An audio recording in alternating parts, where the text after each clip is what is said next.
Grogu's and Grogras. Please keep it going and welcome to the stage, Watto!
Thank you for selling Star Wars to us. Love Disney. Needless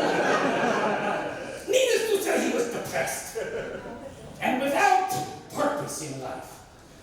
George viewed this as an opportunity. One door closes, another opens. What had he always wanted to do before he got distracted?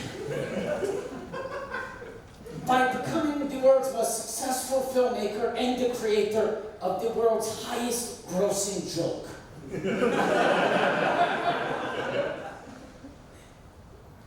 He looked around, he said, what do I have? Great personality, endless charisma, the ability to communicate with almost anyone, endless empathy. It's time for a talk show. And that's the razor-thin premise to this show. George Lucas started self-financing a run of test shows, angling for the slot when Letterman left. And then the slot when Craig Ferguson left.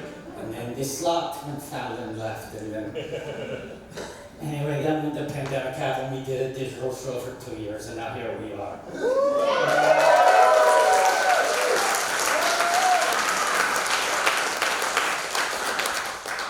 And Watto, this has been your warm-up.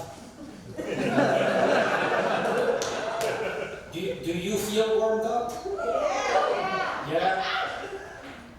Does anything I said radically alter your expectations? No. Great. Okay. Let's start the fucking show.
welcome retired filmmaker George Lucas.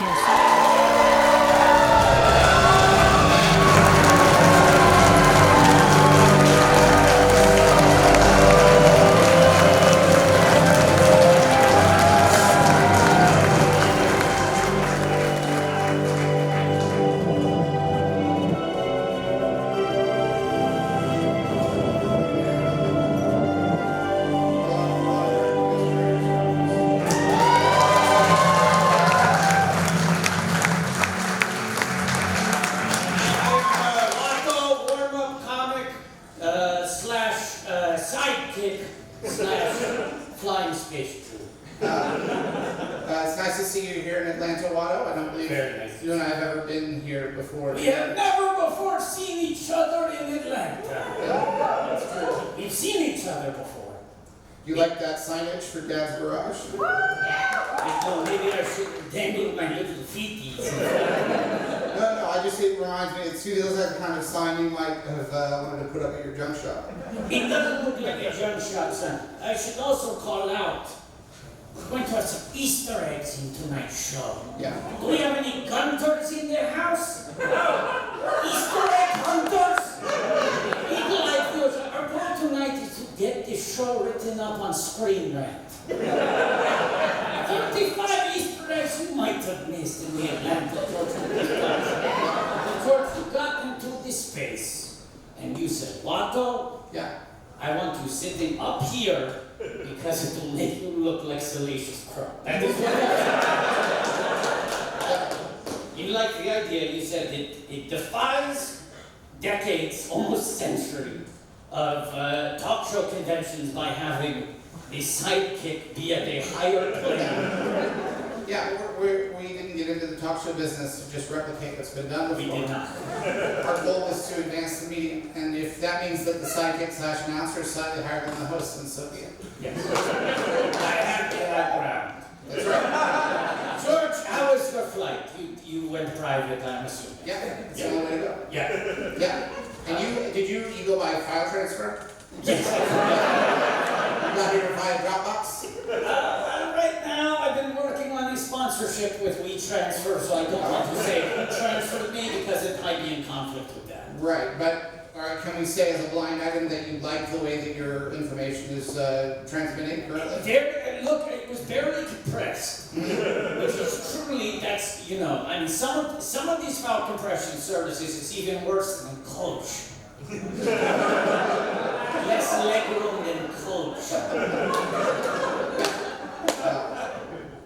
Less compressed, color me impressed. Hey! George, what's new? What's new in the world? You reminded me recently, a thing I forgot is at the beginning of the George Lucas talk show, you used to come out at the opening. Is that me or you? It's a good question. We all heard it. We are. It's gone now. Yeah. It's the Empire. It's what? It's the Empire. It's the Empire. Hey, if we learn anything from all those movies, the Empire always returns. I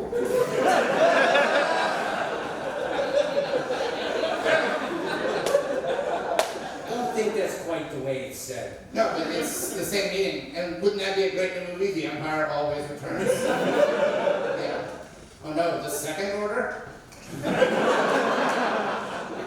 I didn't order this. That's a line that I would have added if I pitched that to Disney. I said, if you're going to have the bad guys be the first order, you should have someone kind of like the I'll have what she's having woman here inside. Just be like, I didn't order this.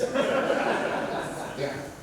Do you think it's your mic? I don't think it can possibly be mine. I think it can't be yours. I think perhaps my mic pack got tangled up in my fanny pack. Yeah. Febreze. Oh, now, in my experience, Febreze doesn't interfere with audio quality. Dramamine. They've done blind studies. It does not affect audio quality. Dramamine does not. No, they say that in the commercials. Dramamine does not affect audio. Well, now it sounds great.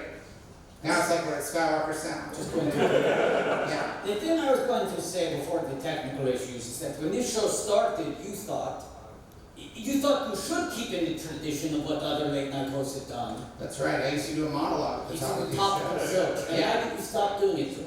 I think there was a week when I realized all of the news was bad. And I didn't do jokes that something. Here, try and guess. Something horrible happened. I'll give you another clue. It involved guns. And I thought, I don't want to do jokes this week. And then there was never another week. There was never another week. There was never another show where I thought, now it's okay. Since you were smart, because you got out while the getting was bad, but not as bad as it would become week by week. Yeah, and so I find when I occasionally will tune in to some of the some very fine talk shows that you'll see on television or on streaming. We have no beef with Earth and Patrick. No beef. But I do feel bad for them because they have to either always be making jokes, or every now and then they have to stop and make a sad speech. And I don't have to do either. No, many of them feel the obligation to be Zach Cherry, always making jokes. That's right. It's a joke for a couple people. We should mention that we do have a producer on this show. Yeah, right? believe it. Okay, and get that applause out of your system now, because I beg of you, his head has been growing by the day. The hats he bought barely fit him anymore. So when he comes out, we're about to introduce him, don't give him a peep. Just let him come out and focus on his job, okay? It's for the sake of the show. We're not negging him. We're not being rude. It's for the sake of the show. Patrick, come. No.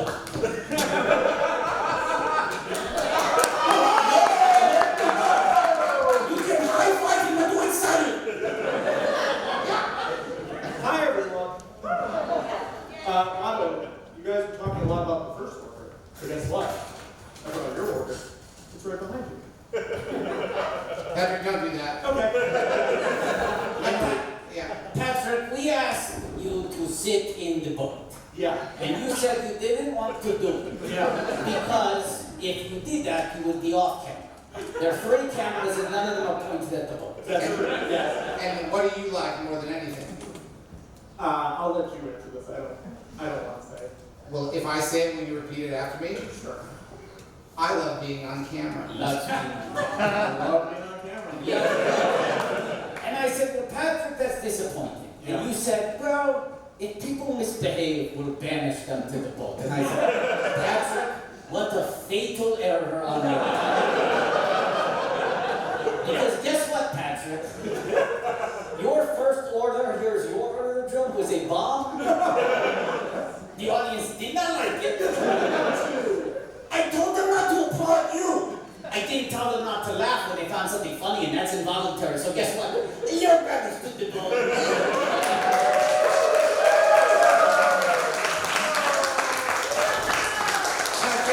Patrick, George. we don't banish you to the boat so you can go into it and play games on your computer. No, we're still on the clock. And by the way, you can be unbanished on good behavior. Okay, So try to do a good job. Yeah. We should bring out our guests. Yeah. We got 2 great guests tonight. 2 great guests. 2 local legends. Yeah.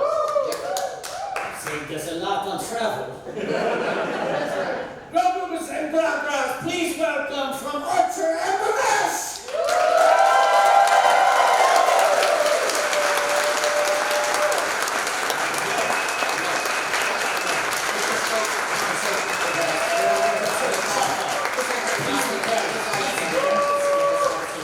They don't know, they can't hear us. They fall for this bullshit all the time.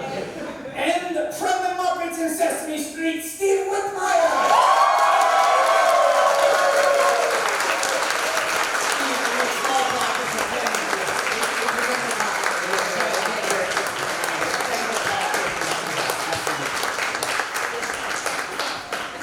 Where'd you get the mics for them now that I'm way over? Well, you should have started that before you made it that way.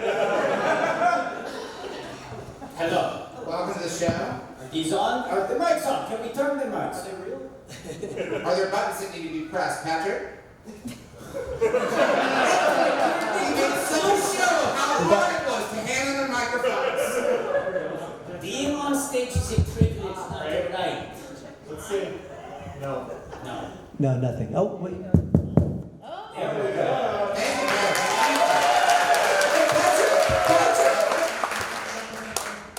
Next time, if you remember to do the thing before we ask you to do the thing, you get out of the book. I have a good feeling that I think Patrick's going to be unbanished before too long. Man, I hope so. It's a hero's journey. Well, that kind of talk doesn't help, Patrick. I was about to let you back in.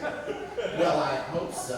No, I said, man, I hope so, because I love being And I hope so. What? You have to generate. Patrick, That's it was even worse than I had thought. it. It was terrible. Man, I hope so. Stop praising the patriarchy. The patriarchy doesn't need your help to uphold it. Patrick over there praying his male god. I hope so, dear man. Dear man, I hope you get me out of the book. Steve, Amber, Yes. welcome to the George Lucas Talk Show. Thank you, James. Thank you. Thank you. Thank you. Thank you. It's so great to have you here. Thank you. You sound sincere. Patrick! Oh, see, this one's working. Oh, yeah. Patrick? That was working. Yeah, that one we've established. Talking into it louder. You know what? I think you have to talk as loud as they are. Yeah. Yeah.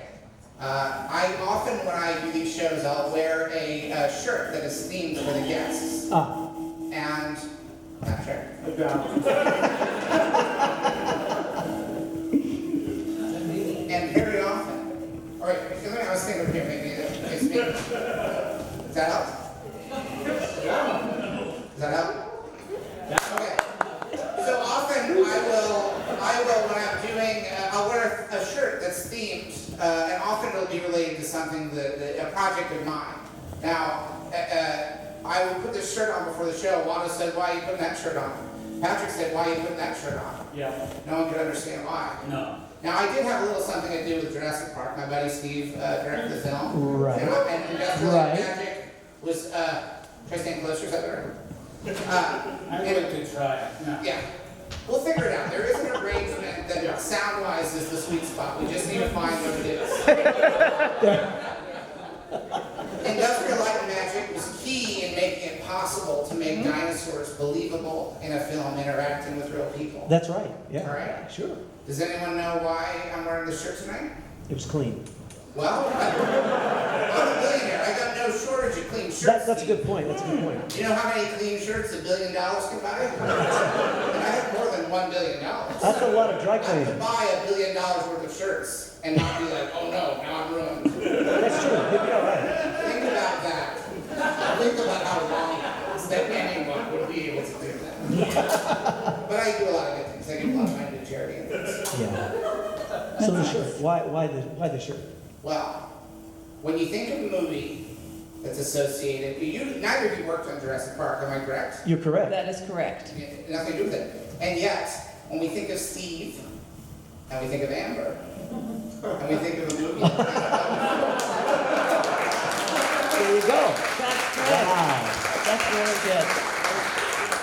It's very kind of meta.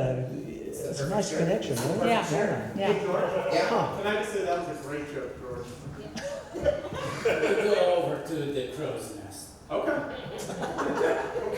I think the sound is better in the boat. Anyway, Wado, Yes. did you have something you were saying before we had the audio issue? Yes, I think the sound is better in the boat. Yes. Now, Steve, you and I, we have worked together though. We did. Yeah. Back on Labyrinth. Oh. Yeah, years ago. Yeah. Right.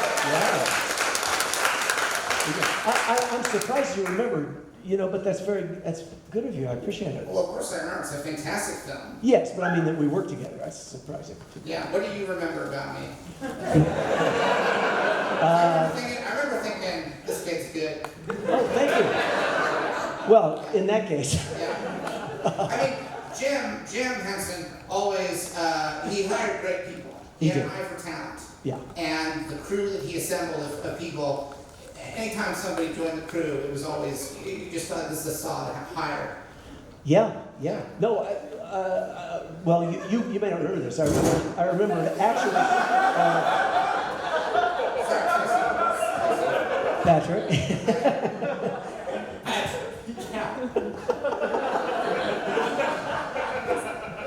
I believe it is. Do you know how Watto got into the crow's nest?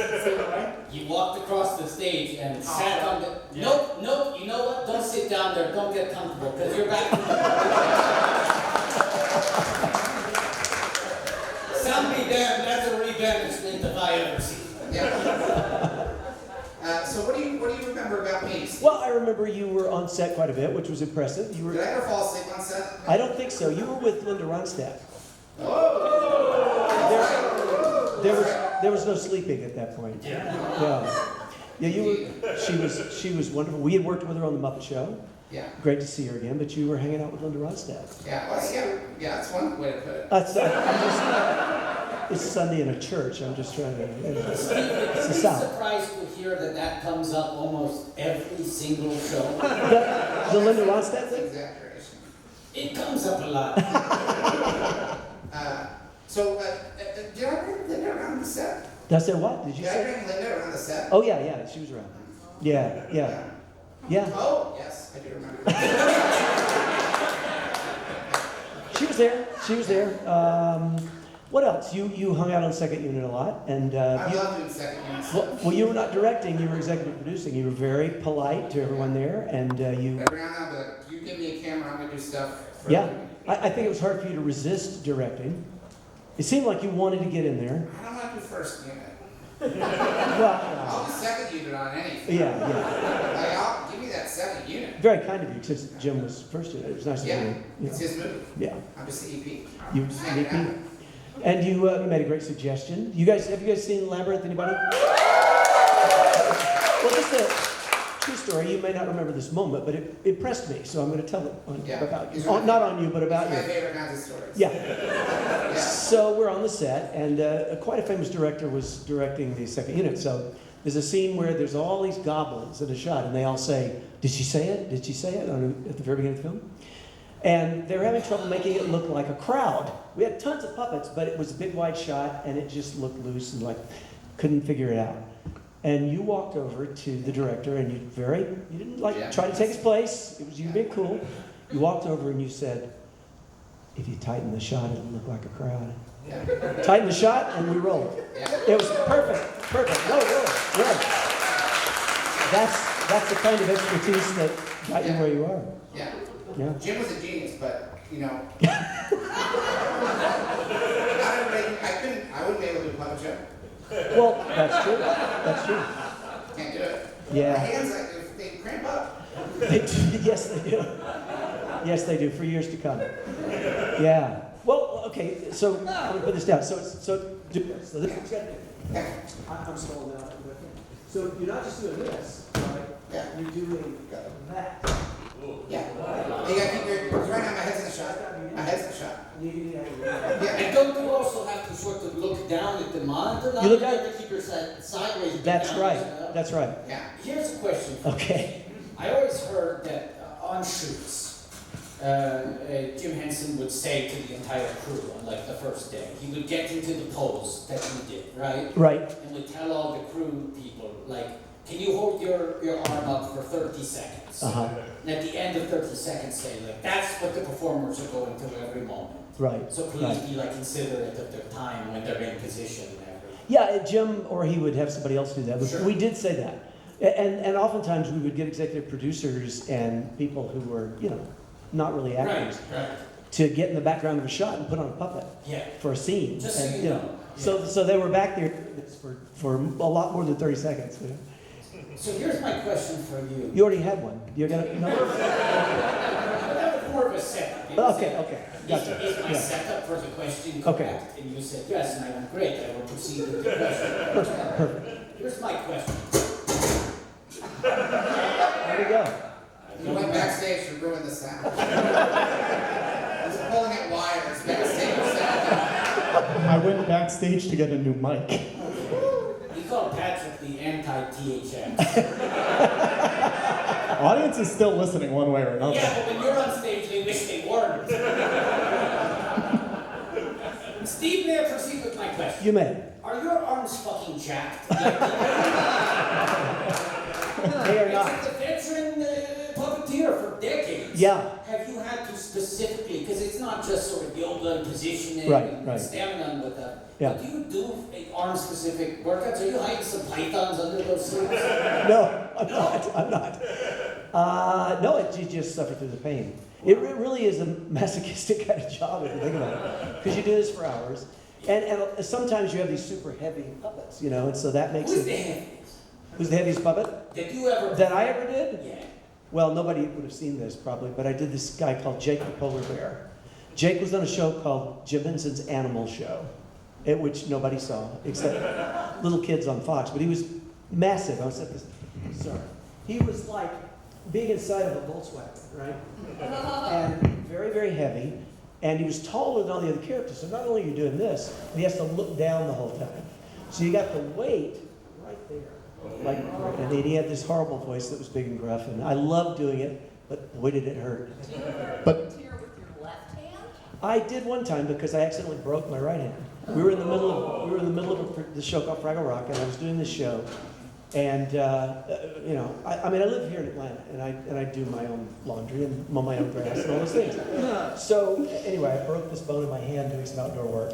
Can't puppeteer with your hand broken, so I had to quickly learn that I couldn't do it left-handed, basically. I mean, I had to, but it was really hard. Really Steve, hard, yeah. Steve, can I just say, Where are you? Jake's, I'm back here.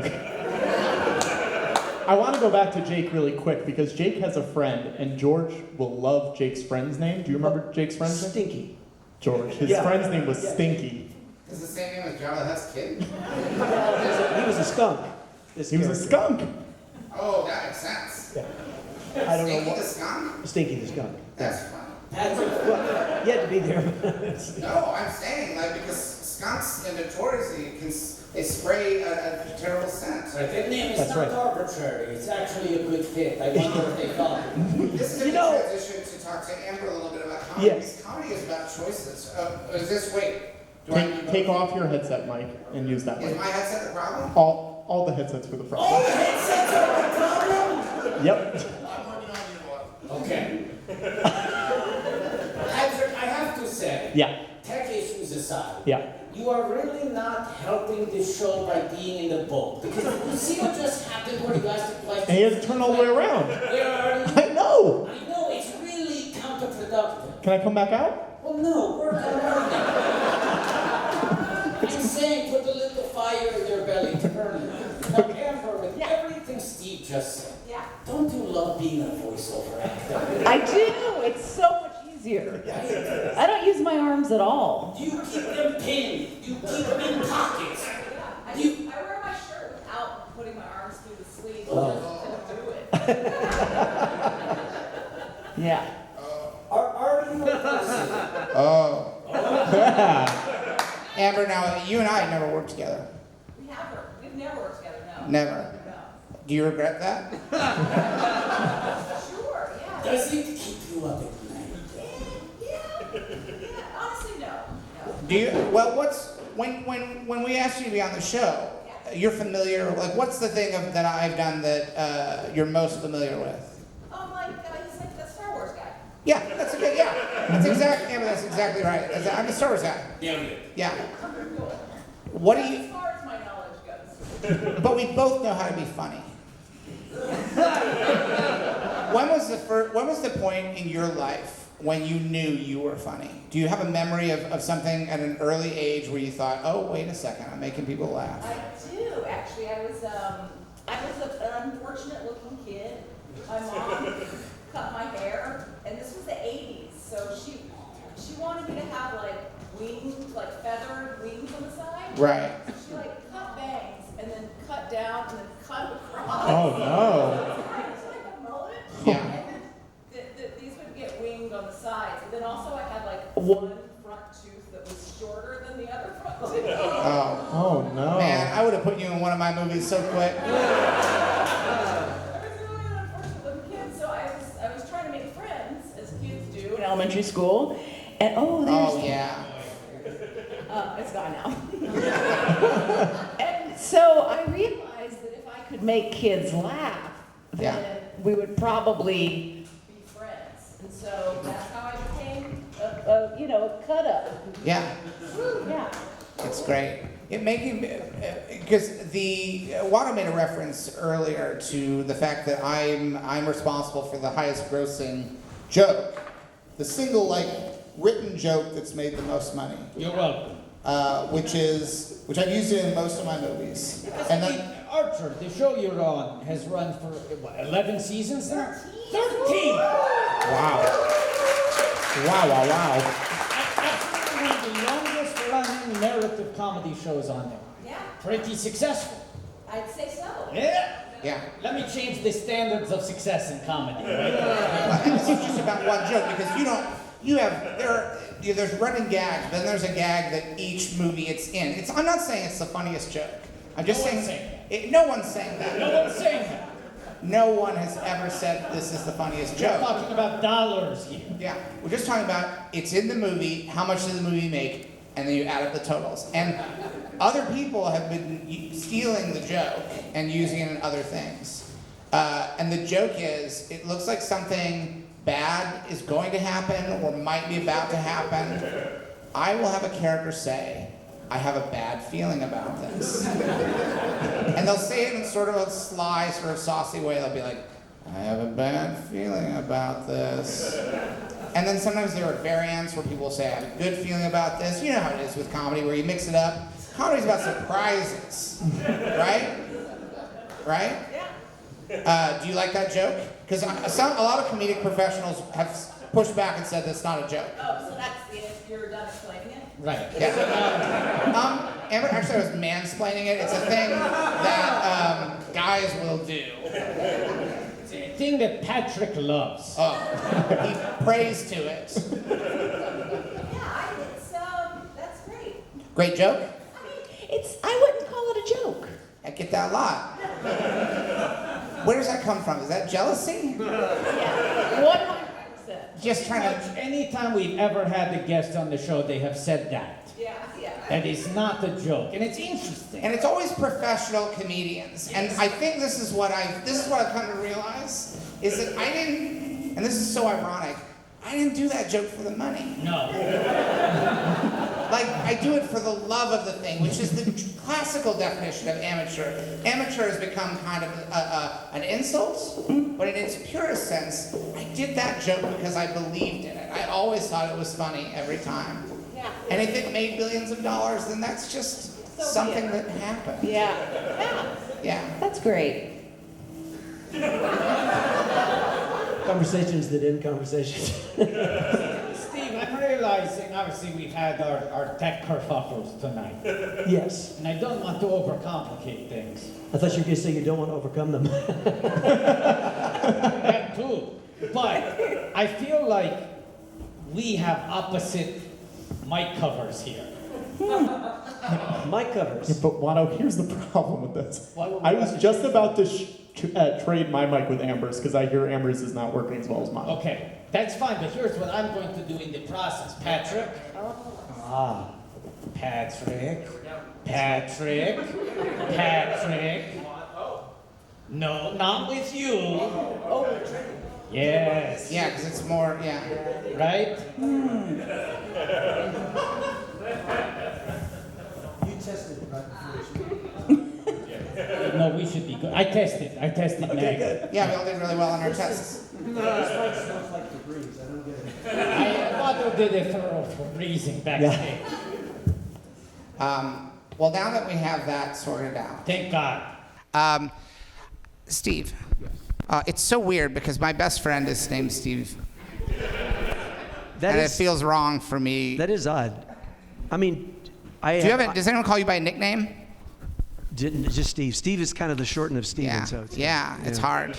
Yeah, there's I mean, you could, if you want to have a nickname, I'm open to suggest. I don't mind. Was there ever a nickname you wanted, like when you were growing up? There was a nickname I didn't want. Well, I don't want to do that one, but Yeah. I'd love to hear it. You want to know what it is, don't you? Well, yeah, that's Okay. the essence of storytelling. This is not even a funny story. It's just there was this little kid who lived next door. I don't remember this. I was too young. I was a little guy. He was a little bit older, starting to speak, and he had a speech impediment sort of thing. You know, little kids do sometimes. Yeah.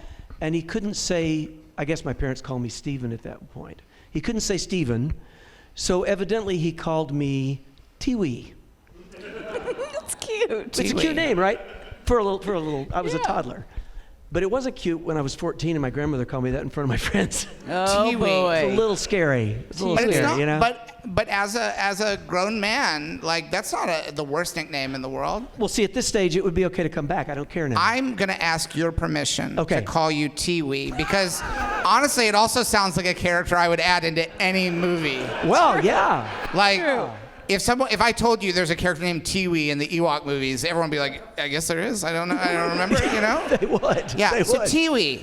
That's fine. I'll go. I It don't feels mind. so much My better grandmother because I would would love never call Steve Tiwi. It would just never happen. Although now I'm going to be thinking it. You know? This. Well, do you think it would work for your other friend, Steve? He could be Tiwi Spielberg. No, I like so it better on you. It feels Okay, good. okay. And it's okay? Well, I mean, I don't want guess. you to feel pressured. I mean, I guess I don't know. It's, I don't think he wants it. I don't really. Do you want it, Amber? I don't think Amber, I've do you gotten want past it. You can call me Tiwi. Okay, yeah. If you want. Okay, Tiwi. Is that what you want?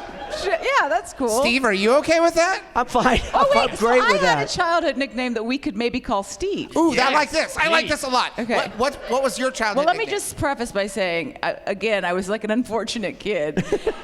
And so I had tried to give myself a nickname and told my friends to start calling me this. Oh, Yeah. wow. Because I thought it was cool. So my nickname that I gave myself was Ace. Oh. So That's good. maybe Yeah. you can be Ace. I like Ace. I Yeah. We're mean, here with Ace and Tiwi on the George Lucas Talk Show. Pretty good. Pretty good. That's really good. Now, Watto, do you want me to get your Febreze that fell over during that, or do you No, want? I want Patrick to get it. Patrick? my Febreze. Yeah, and I feel like this is exactly the kind of a thing that if he plays his cards right, could get him out of the boat. Yeah. He's just gotta. Yeah. All right. No wisecracks. I don't like that little dance he did. Neither. This is the I problem. can't- I He can't- was doing great, and then it felt like he started doing a victory lap. Yeah. Time's not right for it. The hubris. The hubris. Steve, I have a question for you. Okay. Ace. I'm sorry. I'll be Ace. Ace. Like Ace Frehley, like the. Yeah, the Starman. Yeah, Star. Oh, yeah. Yeah, Like, can that I makes call me you think the of David- Starman? makes me think Wait, of no, Bowie. he was Space Ace. But was Paul the Star Child and Ace was Space Ace?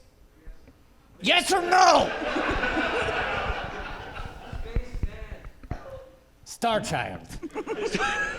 Let me ask you something. Yes. You're living here in the South. I am. You must have had in your life and in your career much experience with the Walt Disney World in Orlando, Florida.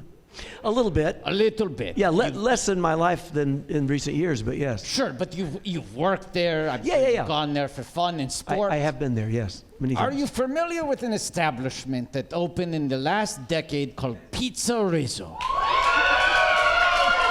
Wow. Everybody else is. I am familiar with it. Okay, now Rizzo the Rat, of course, one of the most popular characters you originated. Right, right, right. What do you think of Pizza Rizzo? And I need you to understand, Yes. this is weirdly a very contentious topic. Really? The Yeah. mere question I just asked you is, I like lit a match in this theater. You don't understand. Wow. It's volatile. So what do I think of a restaurant being called Pizza Rizzo? As the creator, the father Right. of Rizzo, Well, they have built a wow. pizza restaurant in tribute to your true. character. That's true. And people are so fucking intense in their opinions on Pizza Rizzo in both directions. Wow. So I'm just curious, because you can maybe settle this debate. Get your honest opinion. Have you Well, been? I have not been. Ooh. Okay, I've not been there. Okay. But that's not reflective of how I feel about it. Tiwi, have you been? Oh, me? No. No, I have not been. You've not been. Okay, No. Amber, for context, it's Yeah. near where Muppet Vision 3D is. Right. Okay. In Disney World. It used to be a lightly themed pizza planet from Right. Toy Story. Okay. But people were always disappointed. Why not commit harder? Make a Yeah. proper pizza planet. Yeah. Then they announced it was closing. They went, are you going to plus it up to a pizza planet? They went, no. It's going to be Pizza Rizzo. Rizzo's New York style pizzeria. Okay. Sounds great. Oh, well, it's probably so good. far we're in the blue sky phase Yes. of the story. This is all It good. does Well, sound great. Everyone agrees here. We would go to Pizza Rizzo. That sounds right. Yeah. Right. Because So and what's- I don't want to get too in the weeds here, but Yeah. like part of what's funny about it, it harkens back to that joke.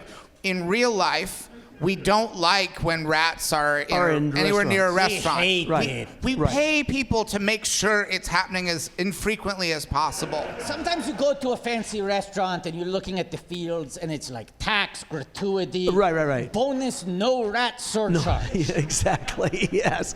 Yeah. Well, that's true. It's something you don't want. So there's a brazenness to a brazen wit Yes. to naming a pizza establishment. It's a very transgressive restaurant for a theme park. Well, okay. So let me tell you the backstory on the restaurant. Please. Please, Please. please, This is the shit Yep. right here. give us the backstory, Ace. I got some backstory. So this I is hope you're ready for this to go viral in very specific circles. okay. Okay. Okay. I'm not going to ask where. The idea for that restaurant was originally conceived back in about 1990 when Jim Henson was going to sell his company to Disney. Yeah. Which didn't happen because unfortunately that's when we lost Jim, when he passed away. So that didn't happen at that point. But the idea was much more than what I understand, I've been there, than what it is now. And it would have made the joke that you had rats in your restaurant. I don't think there are actually rats in the restaurant. I think they just call it there that. aren't. No, the What it pizza was- tastes like it was made by rats, but there is no physical representation in the restaurant. Perhaps made of rats. Yeah. Well, so the idea was that you were going to have like these little animatronic rats that would deliver your pizza, and there would be rats running all over the restaurant. That's awesome. See, that would have been, then it would have been something that would have, the joke would have been you had rats in the restaurant, but it was their restaurant. As it is, I think it's, frankly, maybe a half-hearted attempt. Oh, they're Yeah. not doing it all the way. Yeah. You know what I mean? Hold on. I want to address something here. Okay. There were some. You just proposed two ideas. Okay. One, which was thought of by Jim Henson, Right. an acknowledged genius of the 20th century who was taken from us too soon. One of his late ideas, one of the last ideas he had, was you would go to a pizza restaurant and like an automat, animatronic Muppet rats would deliver you your pizza. Yeah. Yes. And you had the audacity to suggest that just a pizza restaurant with a rat's name in the title was less impressive. There were audible groans when you said that was a half-hearted attempt. Normal, average pizza restaurant with the name of a fictional rat in the title versus Jim Henson's dream world of animatronic rats that serve you pizza. I might have stirred up more controversy. Yeah. Maybe I. Let's also acknowledge, even at the point that Jim Henson is pitching that idea, Yes. the bar is high, not true. just That's true. at Disney in terms of theming, but there is a wildly successful rodent theme animatronic based pizza chain. That's right. That's right. So he understands. I got it. Yeah. If I'm starting Pizza Rizzo, you can't just slap a fucking logo on the thing and call it a day. Yeah. You need robots making the pizza. You need robot rats making the pizza. And maybe, Yes. if you have the audacity to open Pizza Rizzo 35 years later, That's right. and all you're gonna do is put a Wilkins coffee sign on the second floor and ask for our respect, my respect will be half-hearted at best. Here, here. Jim Henson, as he often did in many mediums, was looking to advance the form. That's correct. He was Robot- Chuck E. Cheese, hold my beer. That's right. Yeah. And here's the thing. we sit here and we talk about this as if it can't still happen. You know what might have been part of the problem Yeah. is that there's a bunch of fucking broken down rats all over the restaurant all the time. That's why you got a crack staff of people who are fixing those robots.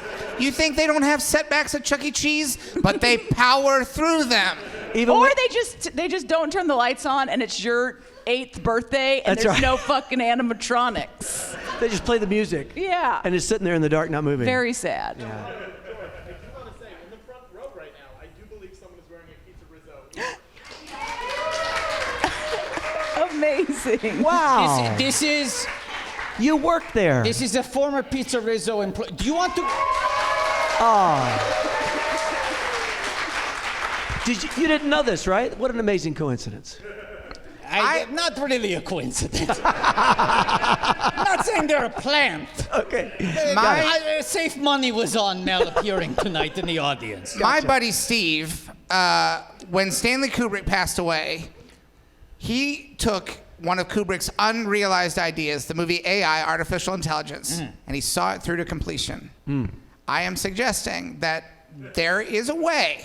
Now, not everyone liked AI. You're right. It might not be perfect. But they have to try. They have to try. They have to try. Get those robots going. Get them. They don't make the pizzas. They just pretend to serve the pizzas. It's a Pretty story. great. Yeah. I mean, we're not expecting the robots, but it also with 35 years of advanced technology, Yes. there's a lot more they could do It's a snap. That's right. than back in 1990. Let's also Yes. acknowledge, unfortunately, your buddy Steven Spielberg. Yeah.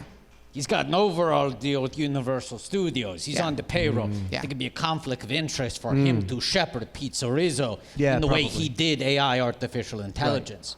But let me pitch this. Whose media is lousy within the Disney theme parks? Pizza Rizzo, a George Lucas production.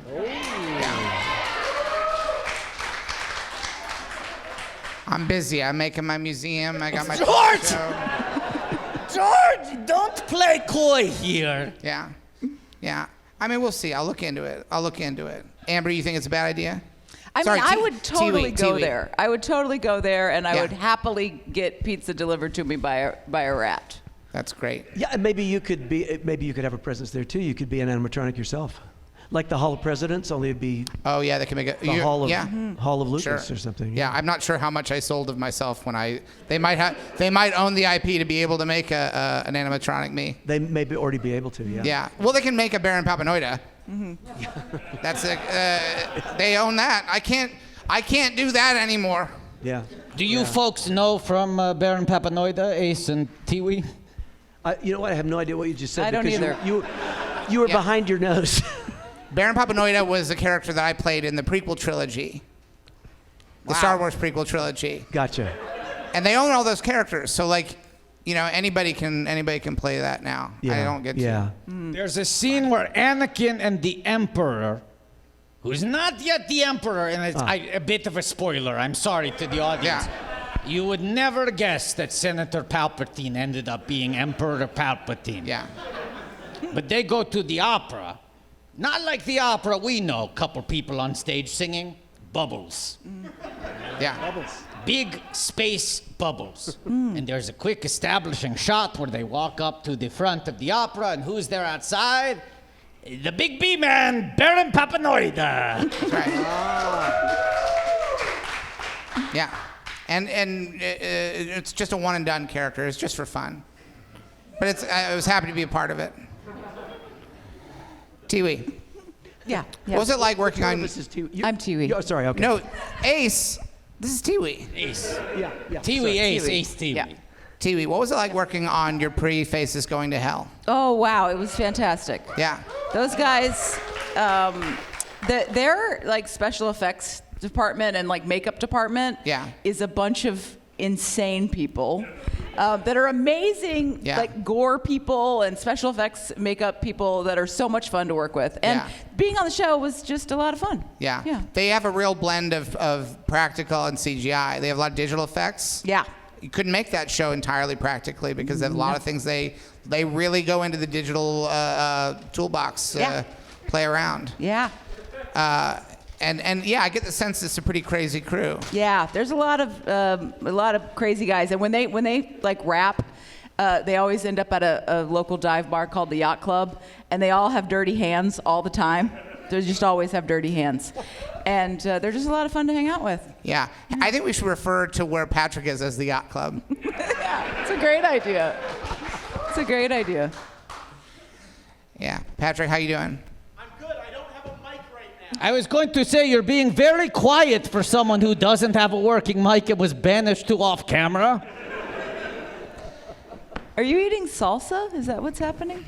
Peach cobbler. Okay, cool. Now, Amber, where did you grow up? I grew up here. Yeah? Yeah, I grew up in the suburbs, just a little bit north of town. Yeah. Yeah. So did I. Gwinnett. Me too. Really? That's really weird. I mean, I think you're like a lot younger than me, perhaps. What high school did you go to? I went to a high school called Berkmar High School. I went to Berkmar High School. What? I did. How is that It's crazy. Yeah. Berkmar. possible? Patriots. The Patriots, yeah. Yeah. Wait Holy a second. cow. Compare teachers. I only went there for my senior year. That's where I graduated from. Oh, okay. Yeah. Hey, do you have any seniors in the audience? We got any senior citizens in the house tonight? Maybe. Yeah, Gwinnett. Go Gwinnett Son County. of a gun. Yeah. Do you remember the Gwinnett is Great water tower? I do indeed. Yeah. I remember we all wanted to say was. Yes. Change it Yes. to was. Yeah. Using tenses against them. Oh, yes. Oh, yeah. It was very tense. Yeah. Yeah, Berkmar, son of a gun. Well, I don't think there's a lot to talk about with that, except that I know the year after I left the school, it seemed like it became a prison. Yeah. Because when I was there, it was attending classes was optional. Yeah. You know? Yeah. I played with puppets all day and did nothing but drama and music classes. That's great. And I was able to graduate. Okay. Barely. Yeah. TV, what was it like when you were there? Were a lot of puppetry? Oh, I don't remember any puppetry. I was in the drama department. I did Lil Abner. Wow. What? It was our, all right. That was our spring play. All I was right. one of the dog patch wives. Oh. Wow. Yeah. Sadie Hawkins, yes. Yeah, I had to yes. provide my own costume. Yeah. Yeah. Did you do any research? Like, did you go in? Did you go deep when you were? Because I know a lot of actors like to prepare. Did you read a lot of Al Cap when you were No. studying for Lil Abner? No, I didn't. You Let fuck me- with Shmoo? Yeah, Shmoo. What do you think of the Shmoos? What do you think of the Shmoos? I don't even know what that The is. Shmoos are these characters that they are edible. Okay. They want to be eaten. And they look like little ghosts, kind of like little blobby ghosts, like kind of like a bowling pin with a little stubble, a little face. Ace, do you know the Shmoos? So what? The No, Shmoos? no. This is part of Lil Abner? Lil Abner, yeah. Now Oh, no. later, when the Flintstones had a comedy hour, one of the segments was Bedrock Cops, Yeah. and Fred and Barney worked for the police. So Right, you know I when you remember say that. ACAB, you know you're including Fred and Barney in that. Which, let's be honest, they're not perfect. They're not perfect, and we don't know what their parentage is. But what are these? What when are these Fred things? and Barney were Bedrock Cops, they were always trying to catch the Shmoo. Okay. How do you spell that? They blended the IP of Hanna-Barbera's Flintstones with Al Cap's Lil Abner. Did I just blow your mind? Wow. You want Pretty to brilliant. talk about the razor-thin premise. You're telling me that the Flintstones existed, and then Dog Patch and Lil Abner existed, and then the Jetsons existed? Now, this may make no sense to any of you, but I encourage you to go home and Google Flintstones, and then save a JPEG, or take a screenshot. I don't know what you do. Put it on your Pinterest. Then look up Lil Abner by Al Cap, Yep. and look at what the people look like. They're gorgeous. And then look at the Jetsons, and you tell me what happened. How that happened? Wow. It's Anyway. not exactly evolution, is it? It's like It's evolution, devolution, Yeah. revolution. Yeah. You believe this is the second time Watto and George have talked about this in the last 3 weeks? I do believe it. So in Lil Abner, Yes. tell me about the character you played. Okay. This is really. I mean, this was a long time ago. In a galaxy right here. Yeah. Okay. I remember that I played. I think I played a character. I really don't know. It's okay. I really don't remember. I remember coming out on stage. I remember my grandpa left at intermission because he thought the show was over. That's not a bad sign. That means that you told a complete story. Yeah. Okay. And I remember that I bought like a gingham half shirt from Walmart to wear as my costume. Right. I wore shorts as well. Yeah, but you bought your own. You bought your own costume for Yeah. this. It was a school production of Little Abner. Yeah. And you don't remember what your character was. Let's try to get back to that place. Okay. I mean, she was a dog patch wife, so it was like an ensemble, performance basically. Right, but no small parts. Did some dancing, I think. Okay. There was some choreography. What kind of stuff? You do jazz square? For sure we did jazz square. Yeah. Yeah. Some Like- box steps. Yeah. Yeah. And do you remember if you had any lines? Individual I do. lines? I don't know if I had any lines. Yeah, but you sang? I didn't sing. Even in the group numbers? No, I don't think they'd allow me to sing. Do you not like singing? And I am not good at it. In fact, when I was in kindergarten, I auditioned for the chorus at school, and they put the names up. We were 5. They put the names up of everybody that got in, and everybody got in except for me. Oh. And then I had like this weird Stockholm thing with my music teacher, and I would buy her like extravagant Christmas gifts every year because I just wanted her to like me, and then I never sang again. I mean, the weirdest part of that is that ink cartridges for printers are expensive. Mm-hmm. It would have saved time and money to just post a list of who hadn't made the chorus. Yeah, so maybe they were doing me a favor. It would not have been more rude, No, really, No. than what they did post. this is true. I gotta tell you, Tiwi, I once made a film where someone just walked in the room and killed all the kindergartners. And it was weirdly less sad than your story. Because imagine if Anakin Skywalker walked into a room and put up a list and then just killed one of the kids. And then look at the list and it's just a list of all of them. But you'd be like, very sad and strange thing for Anakin to do. I just imagine Anakin with his stapler mounting Yeah. a list that says, children who get to stay alive past the next 30 seconds. Yeah. Swish. Well, Amber, I'll tell you about a little character Okay. who didn't have a line and never got to sing a song. Okay. His name's Baron Papanoida, and we're still talking about him today. Yeah. Proof that there are no small parts. Yeah. That's right. Yeah. What were there other productions you were in high school? No, that was the only one. I was also on the soccer team. Did very poorly on that as well. Yeah. Can't use your hands. Yeah, because I couldn't use my hands. Did you try? I didn't. Ace, I bet you'd hate soccer. Oh, I listen. Okay. Can't use your hands. I couldn't use my hands. Yeah. Very quick soccer story. 6th grade, a horrible athlete. I was never athletic. Get out on the field, but I was really heavy as a kid. I was like 200 pounds. I was a very fat kid. So I'm on the field, front line. Never played the sport in my life. They kick off from the other team. The ball comes at me at about 200 miles an hour, hits me right in the stomach, and that spot where you can't take a breath. You can no longer draw in breath, and I know I was dying. Yeah. And everybody said, "Way to go, Steve!" And I said, "Thanks." And I was like a star for that moment in soccer. That's great. Yeah, it was great. What was Nice. what was the Never again. What was the mascot at your high school? The Patriots. Patriots. Yeah. Just humans. Yeah, no animal thing. Just really. patriotic human. It would just showed a guy just standing there being like, "I love my country." A lot of Yeah. Buy my pillow.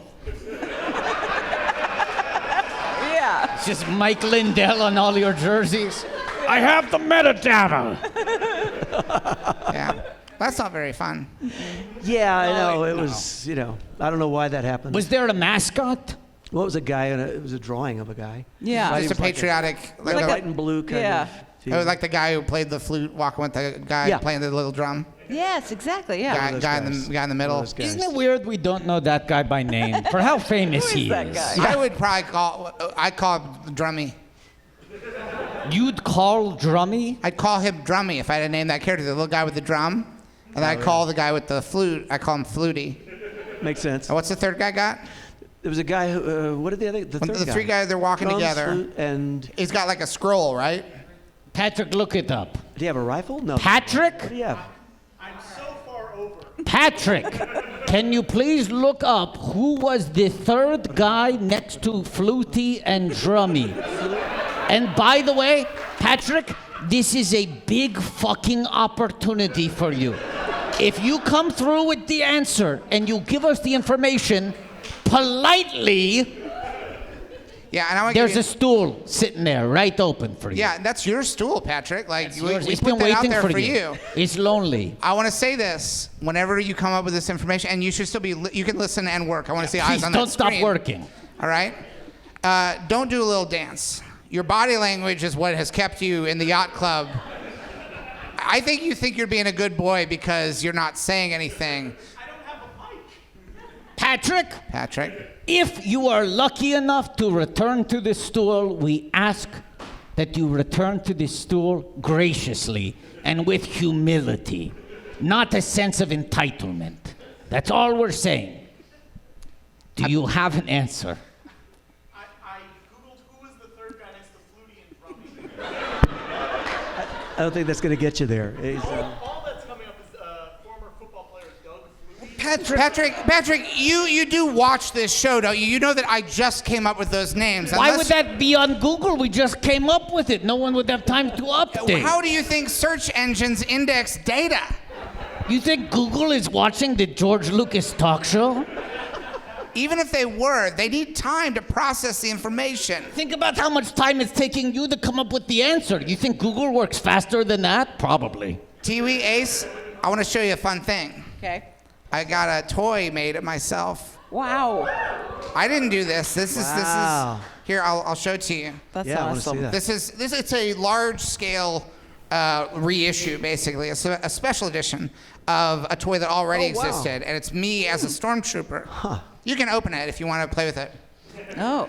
Are you sure? It's like that ruins the collectibility. It's already open. You'll notice it's of course it yeah. is. I mean, but don't lose. It's 3 parts. Don't lose any of it. Yeah. Don't lose the You got it? instructions. Uh-oh. Hey, Tiwi, The don't lose the instructions. instructions.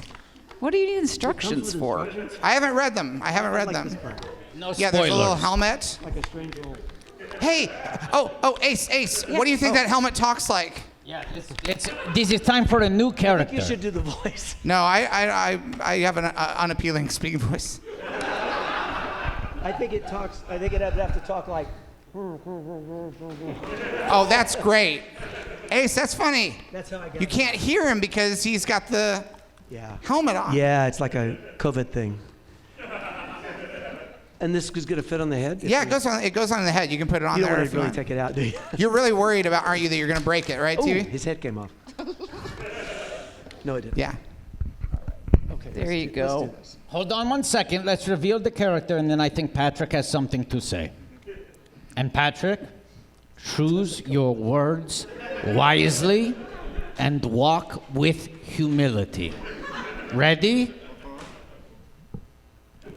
From what I can tell, the three Okay. From what I can tell, the 3 characters' names are Pfeiffer, Drummer, and Flag Bearer. Okay. Patrick, Wait. come back here. George. Yeah. So wait, flag digger? What did you say? No, Flag Bearer. Flag bearer? That's why I thought it was weird. Like, what does he do? He's just like, I dig flags, man. Yeah. Yeah. Okay, so flag Bearer, bearer, Pfeiffer, and Drummer. drummer. What does Pfeiffer mean? Like they play the fife. Oh, like a flute. Yeah. That's the flute player. Yeah. Like Michelle. Pfeiffer. Oh. Yeah. What do you think, George? Pretty good. I mean, mine are more fun, and they're pretty close. I think so too. Yeah. I think it pains me to say this, but I think Patrick did a pretty good job on this task. Yeah. It's true.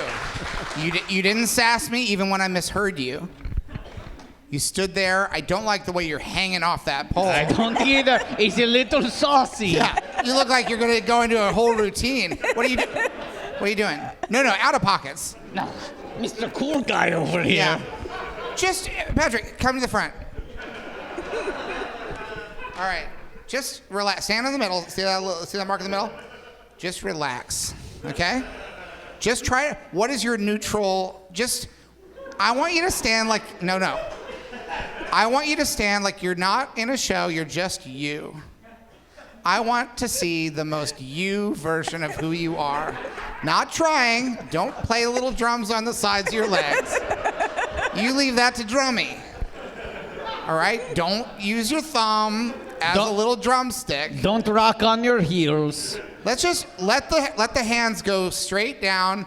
The tips of your fingers weigh, hold on. The tips of your fingers weigh 1,000 pounds each. But you are strong. So you can hold them up. They're not dangling. They're confident and they're fierce.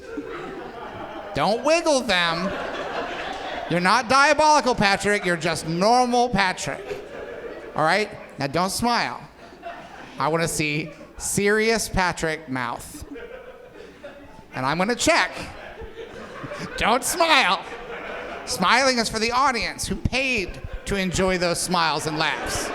But don't be morose, Patrick. It's a comedy show. We want to relieve them of the ills of the world. So don't laugh. If you're gonna laugh, you buy a ticket.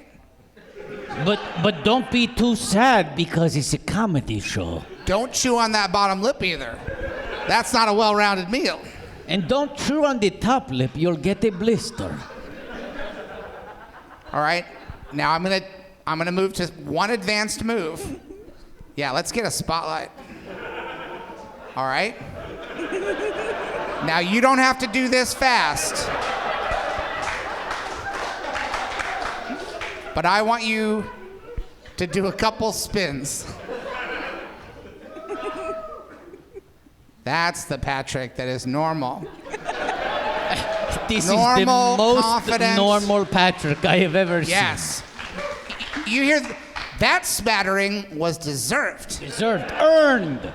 You earned those claps. No cheap pops That there. one person is still clapping for you. They won't stop. Doesn't it feel better to get an honest smattering? What?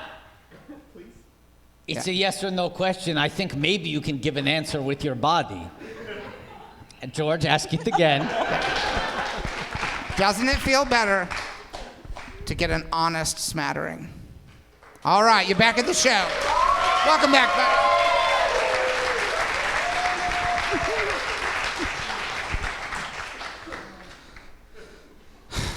What were some teachers that you both had in common? I wonder, favorite teacher, if you remember. The course teacher at the time was a guy named. The course teacher was a guy named Dwayne Huff. I think that was probably gone by the time you got there. Yeah. Dwayne Huff. I remember nothing from my life. I really don't. No, it's fine. It's like one of those years where they don't give a Pulitzer. That's right. That's right. It's like That's nothing, nothing good enough. Don't make the course list. It's the same thing, right? Yeah. Yeah. I blocked it all out. So Mr. Huff. I liked Mr. Huff because whenever we would have these big chorus recitals where the whole school would come and parents and everybody, he would let me bring my puppets on and MC the show. So it was my outlet to do puppets in high school. That's That was great fun. Were you in the yearbook with your puppets? Were you like the most likely to be a puppeteer? I was the most likely to not get anywhere doing anything. Now, did you watch HR Puffin stuff? I did watch Puffin stuff back in the day. Do you even know who that is? I do, but it wasn't It's not on. really your generation. Yeah, I know about it because Do you guys know who Puffin stuff is? Okay. Steve, this is a very nerdy audience. Yeah, I mean, I love it. A lot of people these days don't know who I think Gen Z's really getting into the Puffin stuff on TikTok. Probably. They're engaging. They're discovering it. And they're like, look at this. The crofts. In fact, my first, what you might call professional puppet job was at a place called the World of Sid and Marty Krofft, which was here in Atlanta. It was their indoor theme park, at right? their indoor theme park, yeah. Wow. I was like 17, and I got to walk around with a puppet and talk to people all day. It was the dream job for a 17-year-old. Yeah. This is what's crazy to me, Steve. Okay? It was crazy then, too. Well, it's crazy now, crazy to you. We were talking backstage before the show. We were. And I was saying I was looking at your IMDb earlier today to prep for the show. And we often like to find like the most obscure credit on someone's IMDb, the early work that no one ever asked them about. You look at your career, and you pretty much hit the ground running. Like most people, you look at their resume in show business, and the first 5 to 10 credits are absolute dog shit. Embarrassing dog shit. And you go from puppeteering for the Crofts at the theme park at 17 to being hired by Jim Henson at 18 out of Atlanta where you grew up. Yeah. Wow. Wow. Yeah. Well, all I can say about that is I hit the ground running because Jim had hit the ground running. I can't take credit for any of that. When I showed up there, I was 18, and I just did whatever they asked me to do and loved every minute of it and soaked it all up, you know. What was the process of you getting discovered, though, and getting brought into the troupe? Well, briefly, I'll make it as brief as I can. After Croft, I had met a bunch of local actors and actresses. I did a show with one of them. We were all trying to make money, so I did a show at North Lake Mall, if you guys know that. That's great. For Easter, and I took my puppet character at the time, this guy named Otis, who is this beach bummy guy. I emceed an Easter show for kids. After the show, this lady came up and said, I'm organizing the big puppetry event for the Southeastern Regional Puppetry Conference at the Puppetry Center. And Carol Spinney, the man who was Big Bird and Oscar the Grouch, was going to be there. And I met Carol, and I just happened to be the only person there who did Muppet-like puppets, you know. So, I spent the weekend with Carol and his wife, Deb, and then some months later, I never thought I'd hear from him again. He contacted me and said Jim was looking for new people at that point for Sesame Street.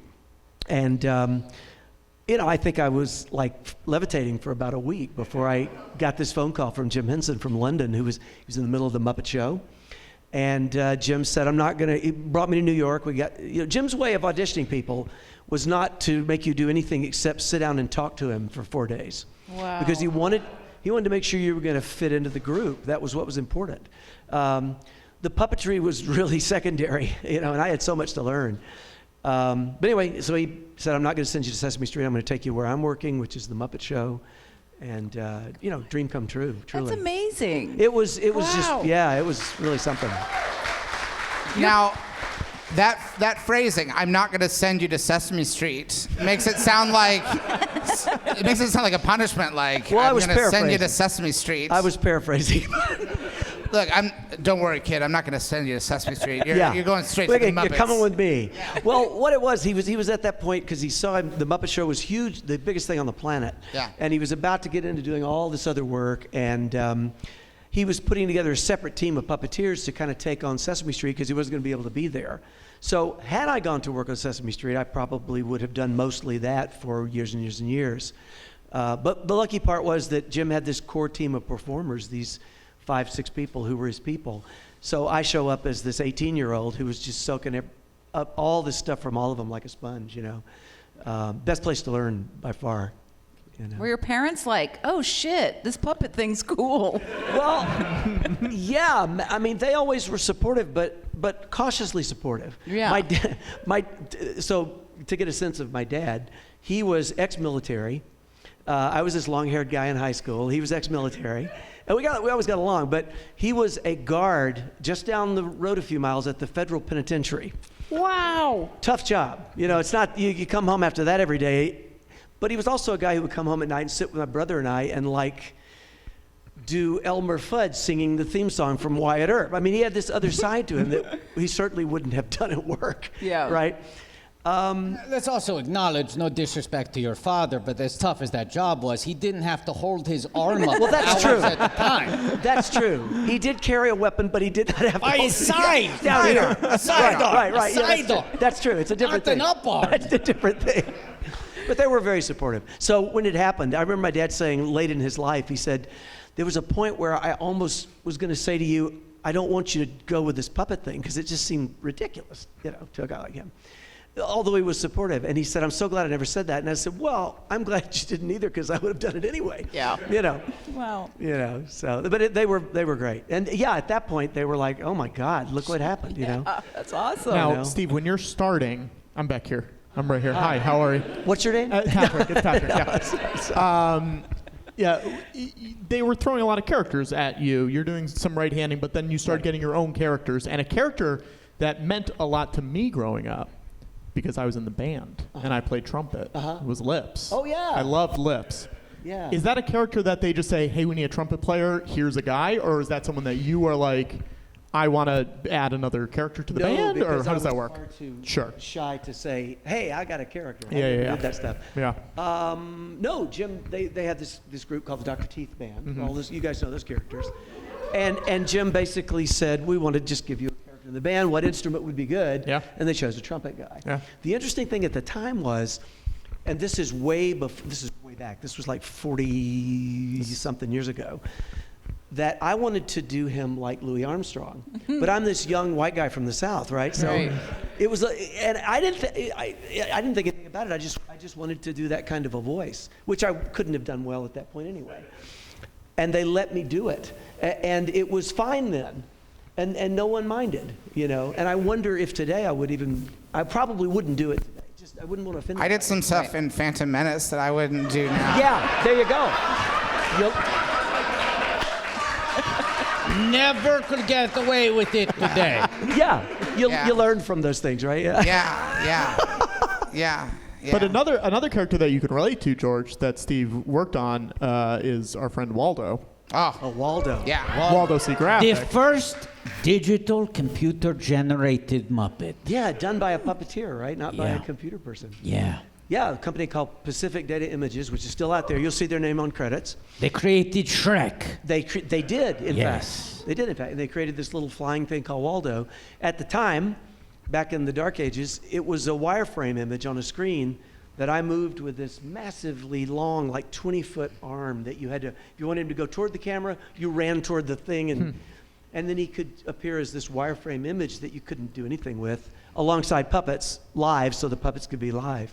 And then they would go off for 6 or 8 months and render him.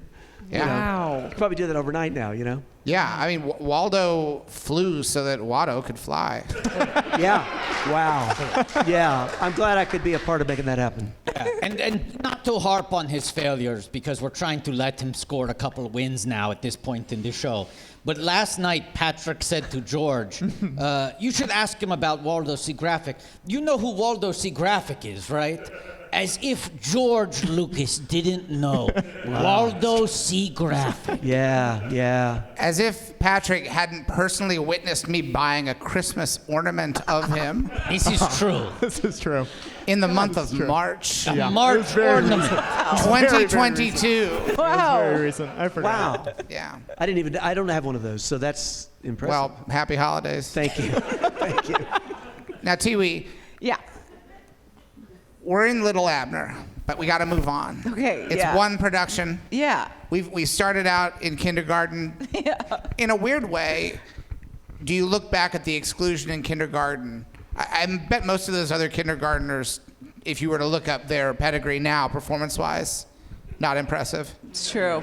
It's true. It made me yearn for stage time. Yeah, so you get to Little Abner, Yeah. a supporting role, Yeah. which you can't have a good production without solid supporting players. This is true. I don't care who's starring in it. You gotta, exactly.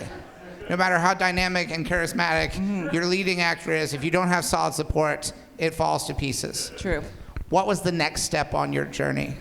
I don't think I did anything until I was in college, and then I was studying biology, and then realized I was entirely too stupid to study biology.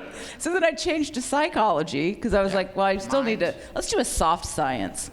And I needed a creative outlet. So I actually found improv, and that was probably the next time I was on stage. So it was quite some time. It was like 5 years later.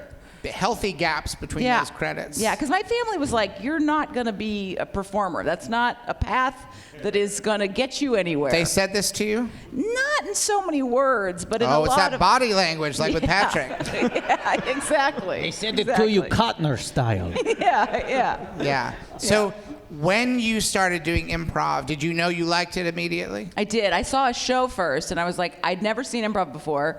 And it was at Whole World, which is still here. It's in Midtown. And I was so blown away by, you can do anything. And it was like, there was people on a plane doing a scene, and I was like, this is amazing. Because I wasn't, as a young person, I wasn't like really into theater, but improv was totally different to me. So I became obsessed with it, and I took classes, and then I ended up kind of performing at all the theaters around town, and then ended up here at Dad's Garage. Yeah. Cool. Was there a point where either your family or people who knew you who didn't think of you as a natural performer, where they saw you perform and then confronted you with how surprised or impressed they were? Was there a moment of validation? Yeah, I think like when I first started out, my friends would, like my high school friends, I was still in contact with them. So they'd come and see shows because they were excited about it. And they were like, oh, you know, you were always such a cut up as a kid, so it makes sense that you would. Offstage funny. Yeah. Yeah. Yeah.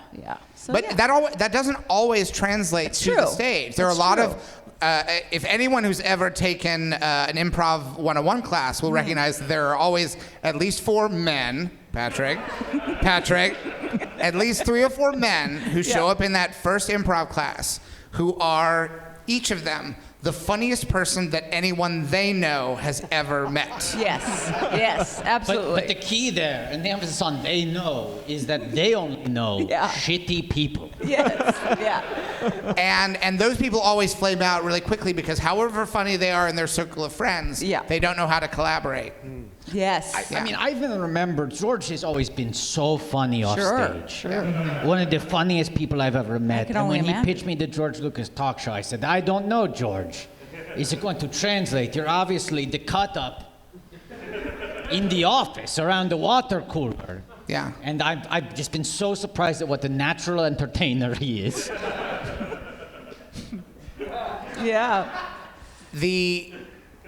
And was there a point where you realized that you wanted it to be, that was fully your path, that it went from being a fun thing to this is who I'm going to be? I got the degree in psychology, and then I became a counselor for troubled children, and I was working at a wilderness camp, and I lived there in the woods with these kids that were bad and wanted to kill me because I was their counselor. Right. And I was like, you know what? I'm going to be a performer full time. And I stopped working. I told my parents, I was like, I'm going to stop working my real job and I'm going to become, because I was doing shows at Dad's already on the weekends, like when I was at home. And I was lucky enough to get a job at the theater, at like a day job. So I was working in the like administrative part of it. Right. So that was when I was like, I'm gonna do it. And you can't make money as an improviser. Like that's not a job people make money doing. George wouldn't know anything about that, but go on. Right, yeah. So there's no point in your improv journey where you might get the opportunity to get the merchandising rights. Right. No, that doesn't happen. Because that's where the money is. Yeah, that doesn't happen. Yeah. So I quit my job and started working here as the education director. And they gave me the job as the education director, and I didn't know shit about doing education for improv, but I learned on the job. Does your psychology background play into your approach to comedy at all?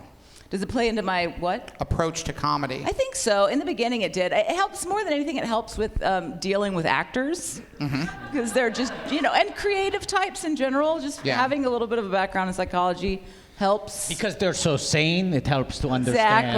Exactly. Yeah. Lots of emotions. Well, because that's the thing is everybody brings. I find I want to be a race car driver.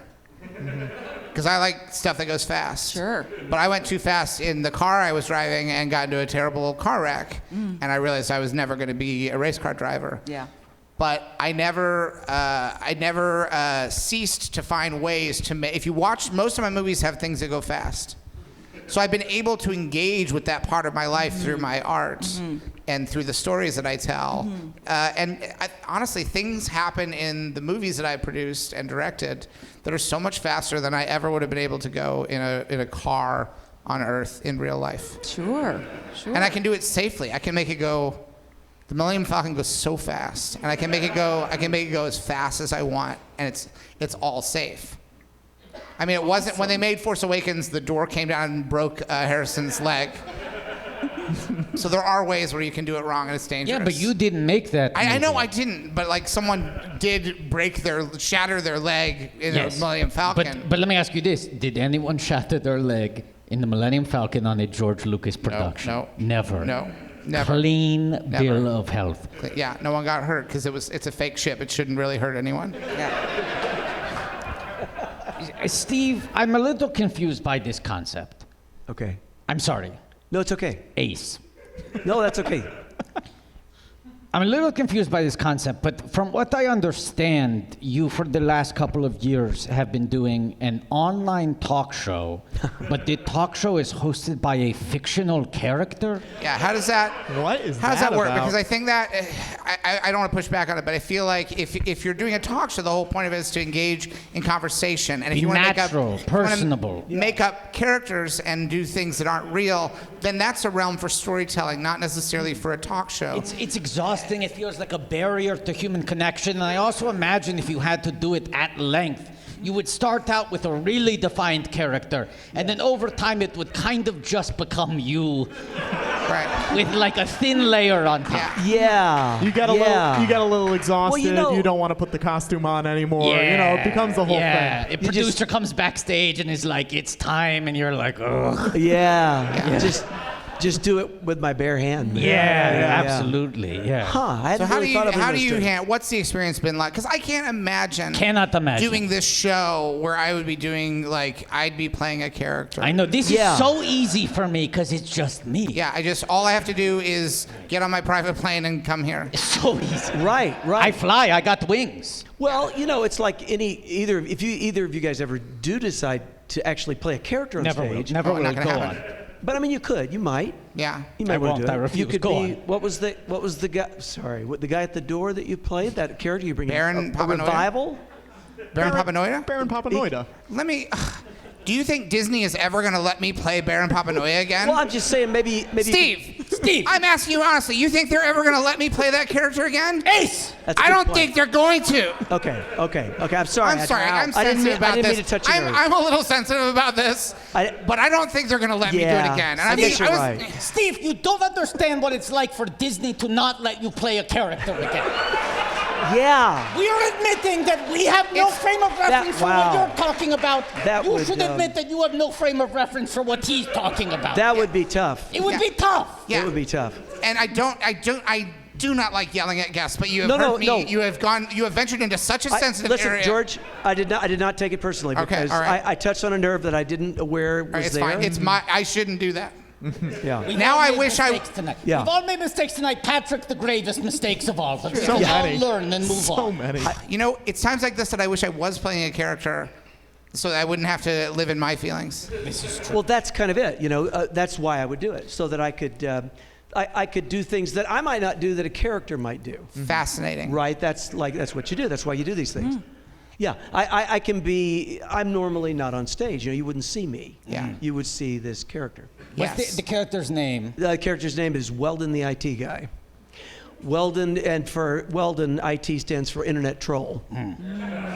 And Weldon's point is that he hacks people, but he kind of thought he might like to see what it's like out there in the world, and maybe abuse people on a talk show. Yeah. So he takes phone calls for an hour, last Friday night of every month, and then we do these big production numbers with Weldon, where he plays all the parts. So he plays characters. He says he's a cosplayer. And so I only have one puppet, so that's what we do. All green screen, playing characters. It's fun. It's on YouTube. You can find it. You did a Star Wars parody. It's called Cave-In.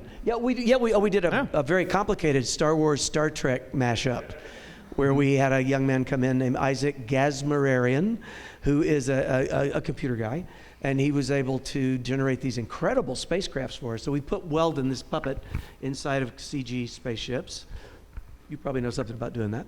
About putting puppets in spaceships? Well, puppets or, Creatures, certainly. You've done that? Yeah. This was not up to the same level as what ILM would do, but we'd had no budget. So we do, some complicated ones, some simple ones. Weldon's this fun little character. I discovered very quickly, though, doing the show that he couldn't abuse the callers. It was because there was no audience to laugh, and Right. they didn't laugh. So so I thought, this is going to alienate anybody who ever calls. So Weldon had to start empathizing with them. He had to start saying, "Oh, I know how terrible that is. I hate that when that happens. Well, the stupid person did this to you." We had a similar learning curve where we had to realize the only person we can abuse on stage safely is Patrick. Yes. And the audience loves it. Right. Because a lot of our gripes tonight have been incredibly sincere, that Patrick really has made a mess of things. But a lot of the times it's all in good fun. Yeah. Sometimes he's just in jest. Not tonight. Tonight we're angry. Tonight it's real. Yeah. It's real. Yeah. Now, is there? I believe, unless I'm mistaken. Oh. Now, I actually before we address something, I want to be clear. There's something that Patrick did this week that I think people in Atlanta will appreciate, which is, Patrick doesn't know that we're going to talk about this. I don't know what you're talking about. So Patrick's staying at an Airbnb. Yeah. And he arrived in town a little bit early, and he wanted to drop off his big duffel bag at the Airbnb early in the morning, and then leave and go about his business, and then come back later.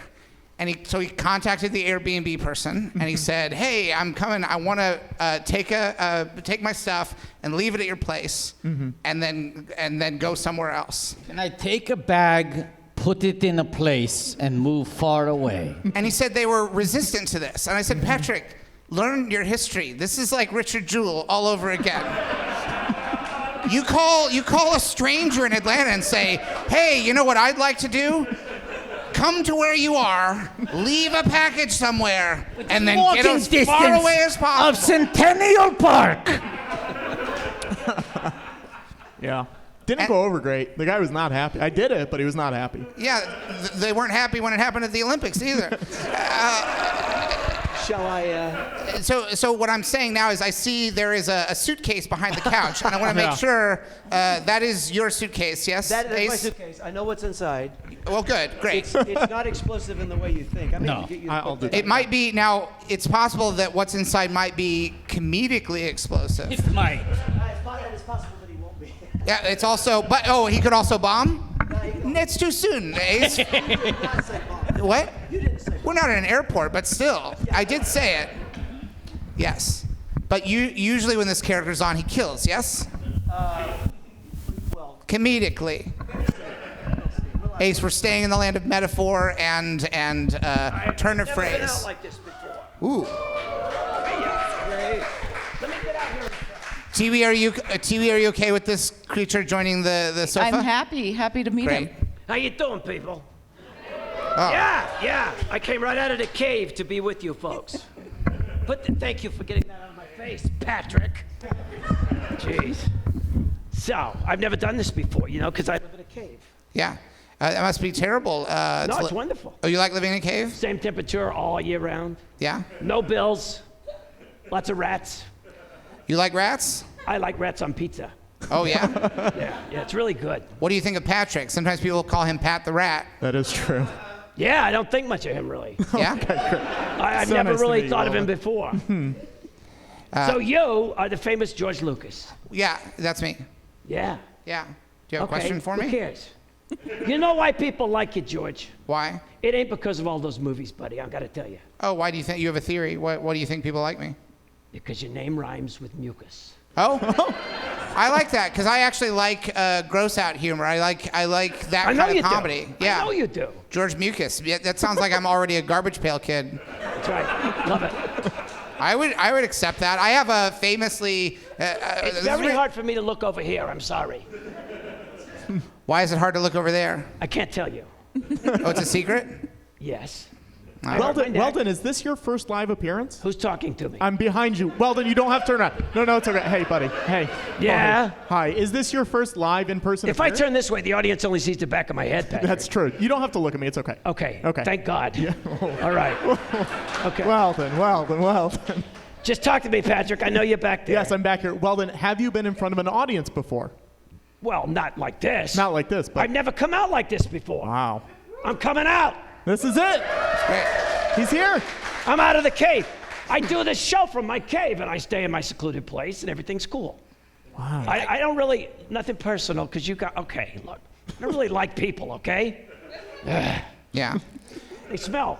I got to ask, because I'm impressed you're able to do a web talk show from the cave. Do you have Fios in there? What kind of hookup do you have? Do I have what? Fios, Verizon Fios. I have no idea what you're talking about. Fiber optic cables. How do you get your internet connection in the cave? Well, I hack it. You hack it. Yeah, I hack everything. Right. I'm a hacker. But the That's cave, my kind of comedy Yeah. right there. Yeah, I do really all good. kinds.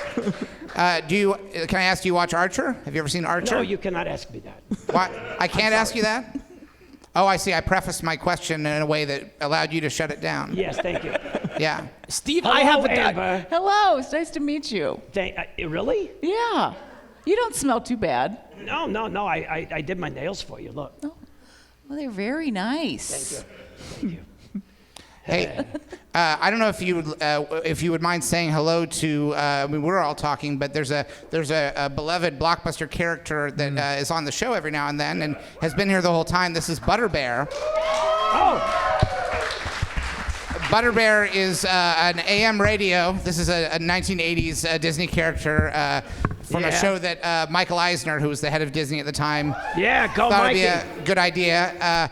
And they came out with this AM radio for kids. Wow. So Butterbear only communicates through whatever station is tuned. Yeah. So do you have a question for Butterbear? Yeah. No. It's too cute.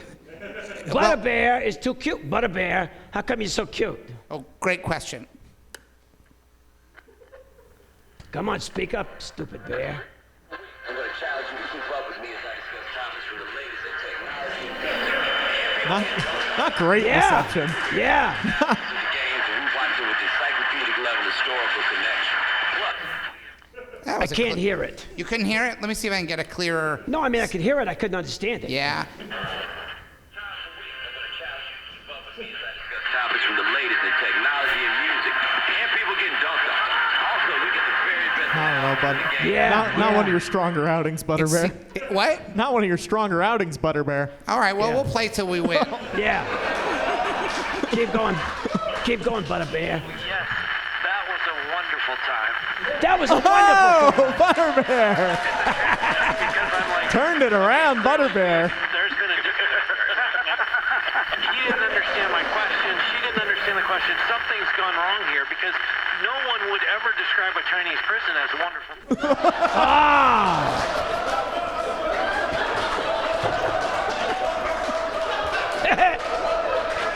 Wow. AM radio, Wow. still the Wild West of entertainment. No kidding. It's possible the sentence got better. I may have made it worse by shutting down the sentence at the worst possible moments, but I was not willing to take the risk. You know, you just like when you're Yeah. down, you cash in your chips, right? Yeah. When in doubt, lay out. Yeah. Yeah. Yeah. Anyway, Okay, that's. I don't know why I'm here. Look, I just thought I'd pop out for a visual thing. Thank you, Weldon. Well, it's You great. know, It's great to It's see so you. good to see you, Weldon. You can, So good to see you. all of you can find me on my YouTube channel. It's Cave In with Weldon the IT guy. Yes. Okay? Highly recommended. Now, I will go do the very uncomfortable thing of getting off his hand. Okay. All right.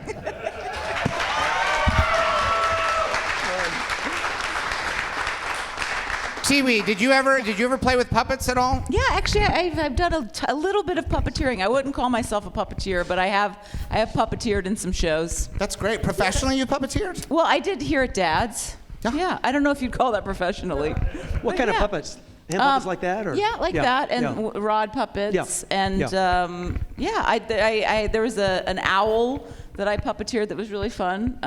So oftentimes we'll have a little bit of puppetry in our shows here at Dad's, and so oftentimes cast members that can puppeteer or will end up using them. Yeah. Cool. Yeah. It makes sense. Like voice actors and puppeteers are like very, they're kind of right next to each other. Yeah. Yeah, they sort of are. It's funny, people a lot of times don't understand with what we do. They think that they'll say, oh, you do the voice of a particular character. And that's true, but I never thought of myself as a voice actor at all. It was the puppetry was what drew me in, and that was kind of secondary to it. This is actually a question I had for you. So, Frank Oz famously says when people ask him, come up to him Yeah. on the street and ask him to do the voices. Yeah. They go, do Yoda, do Piggy, whatever. Right. He says, I can't do it. It's not a voice thing. It's a physical. Right. It's hard for me to separate it from the act of the performance because it's not a voiceover job for me. Yeah. But you, especially in the early 2000s, had to do quite a few voice-only Kermit roles, like for the video games. Oh, yeah. Was that process different for you to get into a booth and just do Kermit without embodying. And a lot of albums too. Albums? Yeah, we did. Yes. We record for toys and things like Yes, that. the 90s, 2000s. There was Not a of lot that. different, I guess. I sometimes, I also, when Jim passed away, I also began doing Ernie on Sesame Street, and I had spent less time around Jim when he did Ernie. So I had less direct contact with where Ernie came from, although I knew the character. Because he didn't send you to Sesame Street. Because that was the big mistake. Yeah. If only he had known. Kid, I'm not going to send you. I'm that's not right. going to send you to Sesame Street. That's right. Not gonna I'm send you over imagining there. how often that conversation, because I would imagine naturally, there must have been times when he was talking to a young performer, and he did send them to Sesame Street. Yeah. And it feels like the natural conversation would lead into their response, of course, being, well, won't you tell me how to get? Yeah. How do I get to Sesame Street? Yeah, how do I get there? Directions would be the natural next step. Right. In that That's a good point. conversation. That's a and then great he'd point. probably, I'd imagine, just give very clear and simple instructions. Yeah, for you just go up to how to him get first, to go across the Queens, bridge. where they Yeah, film in the yeah. studio. That's right. Yeah. That's right. Steve, I have a question. One of your early things, you were there for the Muppet Movie. You don't have to turn around. It's No, that's okay. okay. I get it. You were there for the Muppet Movie. Yes. Right? Yes. What was the biggest difference when going from TV to film for you? Was there anything that you were like, oh, we need to figure out how to do this, or we need to... Well, that was so early in my time with the Muppets. I wasn't even thinking about what I needed to think about. Yeah. I was still in awe. We did that. I've worked on the Muppet Show for about 6 weeks at that point. And I thought, well, but this may be it. Maybe I just did 6 weeks on the Muppet Show, and now that's it. I'll go back to Atlanta. And Jim said, in the way he would say things, in this very calm, humble way, he said, oh, we're going to be doing a movie, and I wonder if you'd like to come. And, I always sounded a little bit like Kermit. And, Yeah. and I Hey, said, a yeah, movie. I really want to do that. Yeah. So, A movie starring everybody? And you. and me. That's right. But I know from Jim's point of view, there was talk on the Muppet Show prior to that, as he was getting things together for it, about the things that were going to be different. Suddenly, the Muppets were created for a television screen, like a box, that got rid of the puppet stage, and the box was the puppet stage. Suddenly, they were going to be on this gigantic 40-foot screen. And things like the rods that run the arms, I remember Frank Oz saying those things are going to look like telephone poles, So at that point, there was no way to remove those digitally. So the conversation was had that we would generally try to keep the arms near the bottom of the camera frame, so you didn't see them very much, things like that. Jim redesigned Kermit's hands. I don't know whether you guys remember Kermit back in the early Sesame Street days, even on the Muppet Show, the first seasons, his fingers sort of just looked like that all the time. They were just these curled up pieces of fabric that looked horrible, and they flopped and were terrible. And Jim came into the shop and said, I want to make it look more like a human hand. There was a little web put here, and wire was put in the fingers to make them shape and hold. That was all around the beginning of the film, of that first film, Things like that. Yeah. Wow. You asked that question. I did, yes. Yeah. I assume, because it was an all hands on deck situation, but the big final shot at the end of the Magic Store where the rainbow comes through the studio. Right. Who were you holding? great Who were you question. puppeteering in that? I was in Fozzie. You were in Yeah. I did a lot of doubling for Frank on that film, standing in. Yeah. With Fozzie. When there are like multiple characters. Yeah, when he that was doing Frank Miss played. Piggy, because he had a lot of Miss Piggy. Right. So whenever if Fozzie's in the scene and you see Miss Piggy as well, I was probably in Fozzie for So that. Fozzie's third on the call sheet. That's right. That's exactly right. Kermit, Piggy, I'm Fozzie. actually. Four? Gonzo or Scooter Yeah. share fourth position. Scooter really was popping at that moment. Yeah, he was. Forget We it. love He was the Scooter. guy. He was way up there. was He the was guy. above the Yeah. I top. think that's exclusive. I don't know if I've ever heard that you did Fozzie. I think that's Well, exclusive. Well, there you go. During the Magic Store is what I'm saying. Yeah, I did Yeah. the puppeteering. Of course, Frank dubbed the Of course, voice, you yes. know. There are always these urban legends because that shot has like 80 puppets in it. Yeah, it's right? a lot. It's a lot. And there are always these urban legends of people who were puppeteering in that sequence who were not usually part of the Henson show. Yeah. I have heard, and I'm wondering if you remember this, if you know this, if you can debunk it for a fact or not. Someone's trying to interfere with this information. Yeah, they don't want this Being out there. revealed. It's obviously really top secret. I've long heard that Tim Burton was one of the puppeteers in that scene. Yeah, I think he was. And I didn't know who Tim Burton was at the time. Right, So I he didn't would have meet been him. like an art school. But John Landis was there. Yeah. Landis is the other one I was going to Directed Yeah. Beverly Hills Cop 3, which I had a cameo in. Yeah? Yeah, yeah. Yeah. I was trying to think, but I don't think you weren't there for that. No. Oh man, what a scoop that would be if you just remembered right now after Steve told you that you were there. George was in the dog. I'll tell you who I would have been if I was there. Yeah. I would have been over in the land of Gorch. Sure.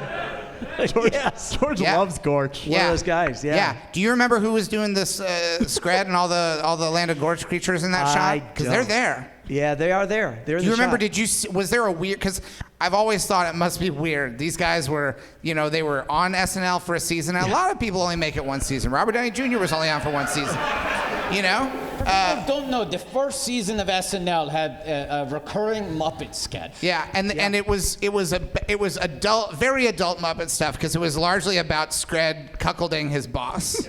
Right. And I found this really fascinating. This is not the joke. We went to the Atlanta Puppetry Center today. Patrick, Yeah. George and I. And George was very disappointed by there's some concept art on the wall, on the bulletin board. There's some There's a stuff Mighty there. Favog sketch and Yeah. a picture of King Plubus, and George went bananas for him. Yeah. Oh, yeah. So, but at that point, they've been off SNL for a good bit. Yeah. And it's not like, sometimes, Chris Rock's on SNL and then he gets his show on HBO and people are like, well, he didn't really make his mark until his stand-up post-SNL. Yeah. But that never happened for Scred. It never happened for the SNL Muppets. The Muppet Movie was sort of the last thing they did. That was sort of like the Three Stooges in It's a Mad, Mad, Mad, Mad World. Yeah. Greg never got It was to do exactly his bigger like and that. blacker, you're saying. Yeah. Yeah. And I'm wondering, was there anything like if you remember, if you don't remember who the Land I of don't know Gorch who was in the people puppet. were, but was there a weird energy about them being there? Oh. Like, this is the Muppet Movie, and you're gonna bring Right. these like failed, really not ready for primetime players. Well, it would be like if you brought characters from every film you've ever done into one film. Like from, I don't know, what was your earliest film? Or like earliest student, earliest professional would be THX 1138. Yeah, so So characters it'd be from like, that. so if Duvall showed up, what, I'm gonna be Yeah. upset? Yeah, people be thrilled. He's a national treasure. Yeah, Exactly. Donald Pleasance is in the shot. I have no problem. If they He's a were all legend. together. Jim owned all those characters, so Yeah. and he needed to fill the shot. So But let's be honest, it's a pretty full shot. You could take Gorch out. you could have. And the You movie's could've. still a pretty good movie. Yeah. Right? It was Easter eggs before they were Easter eggs. Yeah. I think. Yeah. By the way, I don't know if people are keeping count of how many Easter eggs have been in this show. Are we up to 35? I think we're up to 35. I think we passed 35. All right, Screen Rant, get looking. we packed the show with Easter eggs so that people, there's just a little. Now, there's 3 Easter eggs that have been hidden in plain sight the whole time. Uh-huh. Should I reveal them, Patrick? I think you should. Wow. I think it's time. Now you're probably thinking, is it these Coca-Cola products because we're in Atlanta and these are the Galaxy's Edge Coca-Cola products? Technically 4 if you want to count Dasani, which I do. Dasani, America's saltiest water. Yeah. The only water that makes you more thirsty. Yes. To give people water but also add a drying agent. What could be more generous? Coke here really is it. But no, they are a diversion from the real surprise, which is hidden under here. Oh, where are they? I see a piece of fuzz. Nothing there, right? No. Is this a magic trick? What's This is like the going on moving here? cup trick? Nothing, right? Uh-oh. 1. Eyes up there. George, are these squishmallows? Now grab your mic, George, and talk about these. Oh, okay, we're keeping it quiet. I threw away the tags. I forget what these are called. Fuzz. Do you want one of us to look, George? What? One of us non-78-year-old people on stage?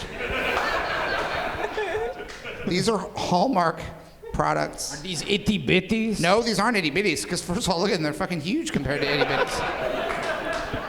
Patrick, get Googling Hallmark round Star Wars things. They have a cute name. They're like Flizzables.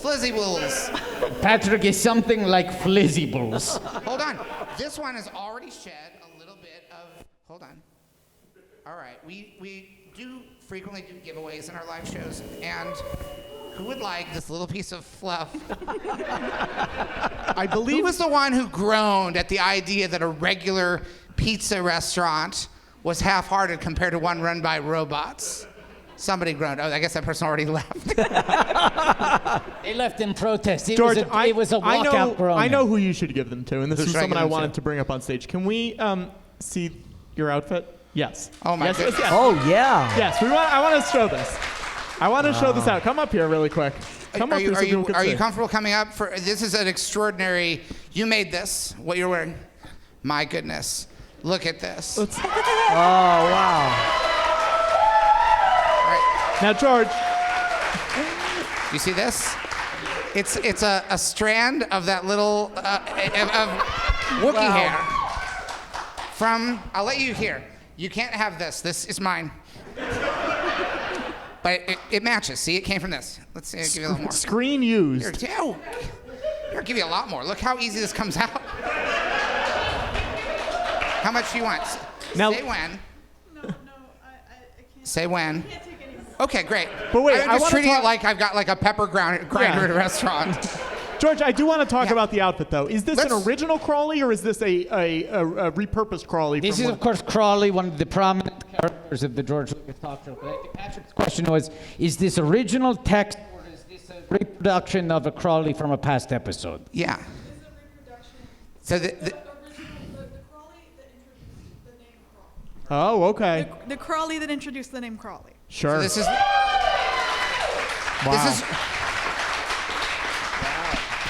This is what Crowley said in the first episode, where Crowley revealed that all this time when you've been seeing on-screen text in a Lucasfilm production, and this goes back to this is exclusive. Here we go. The opening credits of THX 1138.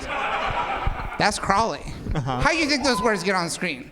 They're not gliding around. They're not crawling up the screen, but they are telling you what you need to know about who made that movie. Can you read it really quick, George? Yeah. Not Harrison Ford? We're not telling you. Maybe if you just watch the show instead of asking a bunch of asinine questions, you'll be happier. I'm just the Crawl. They don't tell me nothing. By the way, my name is Crowley. Thanks for never asking. I was in all the regular Star Wars movies, and nobody, I mean nobody, has even once asked what my name is. I'm kind of a big deal. Again, my name is Crowley, and I am the Crawl. Maybe someday I'll tell you my first name. Then again, maybe not. It doesn't seem like you care that much. Crowley. Crowley, everyone. Thank you Thank so you so much. much. Thank you. Wonderful. Amazing. And I believe that the word nobody in there was a reference to the Bob Odenkirk film. It was. I believe it was. Crowley's full of little jokes like that. George, we should start wrapping up.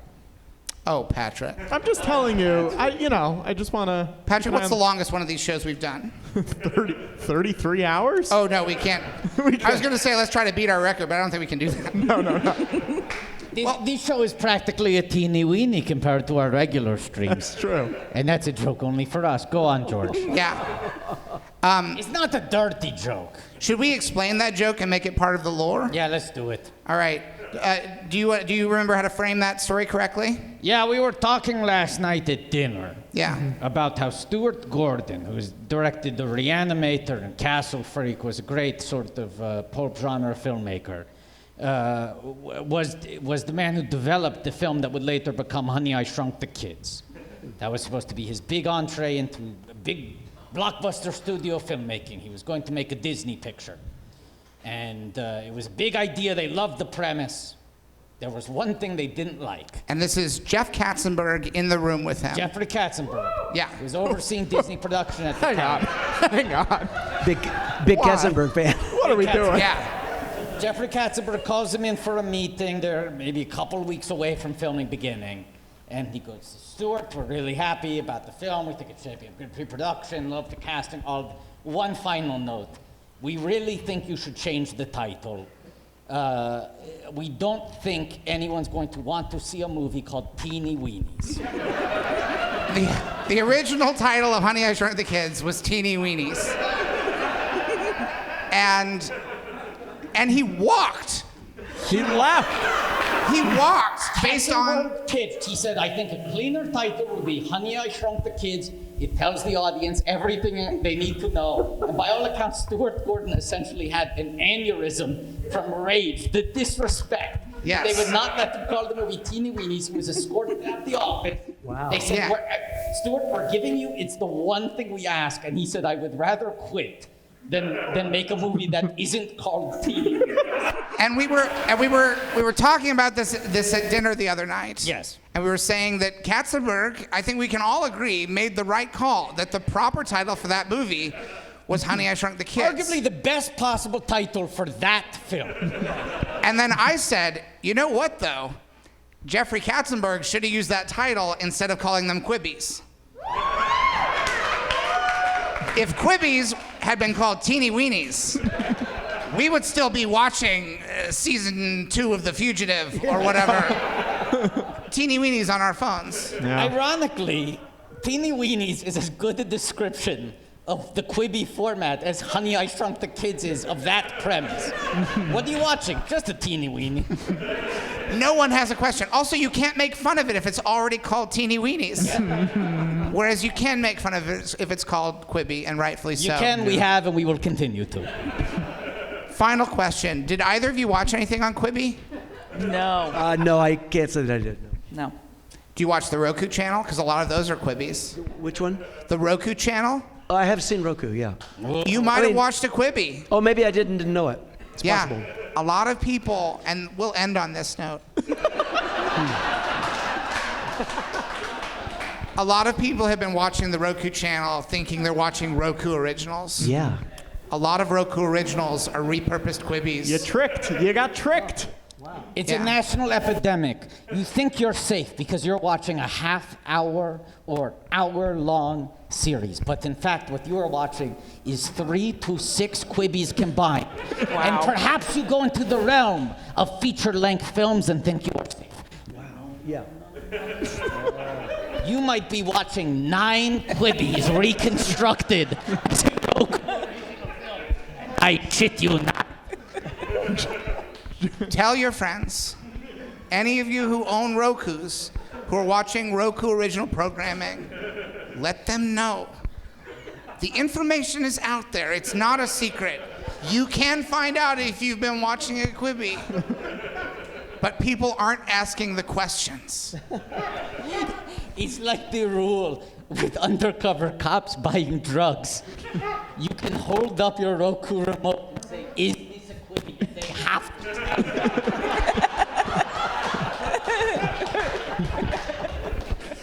Patrick, were you trying to whisper to me something into the microphone? No. It looked like your mouth was moving, and I thought you were No. trying to secretly tell me to stop the show. No, that's not what I was going to say. I was going to say, before we wrap up, George, Watto, and I will be downstairs. We brought tour posters if anyone wants to come buy one. Hold on. Hold on! Before we wrap up, we will be downstairs signing posters. Oh, my God. Patrick, we have to end the show. I propose that we end the show, and then we go downstairs and sign posters. This dirty motherfucker. He tells us the show is needing to end, and then announces that before we wrap up, we're all going to go downstairs. What, and leave them here? Walk off stage. Leave Tiwi and Ace here. Come back to stare behind the booth. Sign some posters, willy-nilly. Gallivant back up onto stage and end the show. Yeah. Patrick, Bad idea. Bad idea in retrospect. do you have any final thoughts or questions, Tiwi and Ace? I can't. I've all my thoughts left hours ago. It's like I was actually. There was a moment where we were all sitting here, and I thought, I'm going to wake up any minute. It was the weirdest thing. So I feel the same way. Yeah. So you're saying it's been like a dream? Yeah, yeah. Something like that. High praise indeed. Patrick did not tell us how long we were going to be here. That's true. That's why I'm trying to wrap up, Amber. That's why I'm trying to I wrap was up. supposed to be in the bath an hour ago. Yeah. You know what? Well- You know what? That messaging How long? Letting our guests know how long they're going to be on the show feels like something a producer does. And Patrick, I think you're ending the show in the fucking boat. You're banished. Get back in the yacht club. Get back into that boat. Amber, Steve, Ace, Tiwi, thank you so much Thank for you. doing the show. Thanks Thank you. everyone. Thank you all. Thanks to everyone at Dad's Garage for all their amazing help and support. Watto, as always. And thanks to everyone who's streaming online. And may the force be with you always. Bye-bye.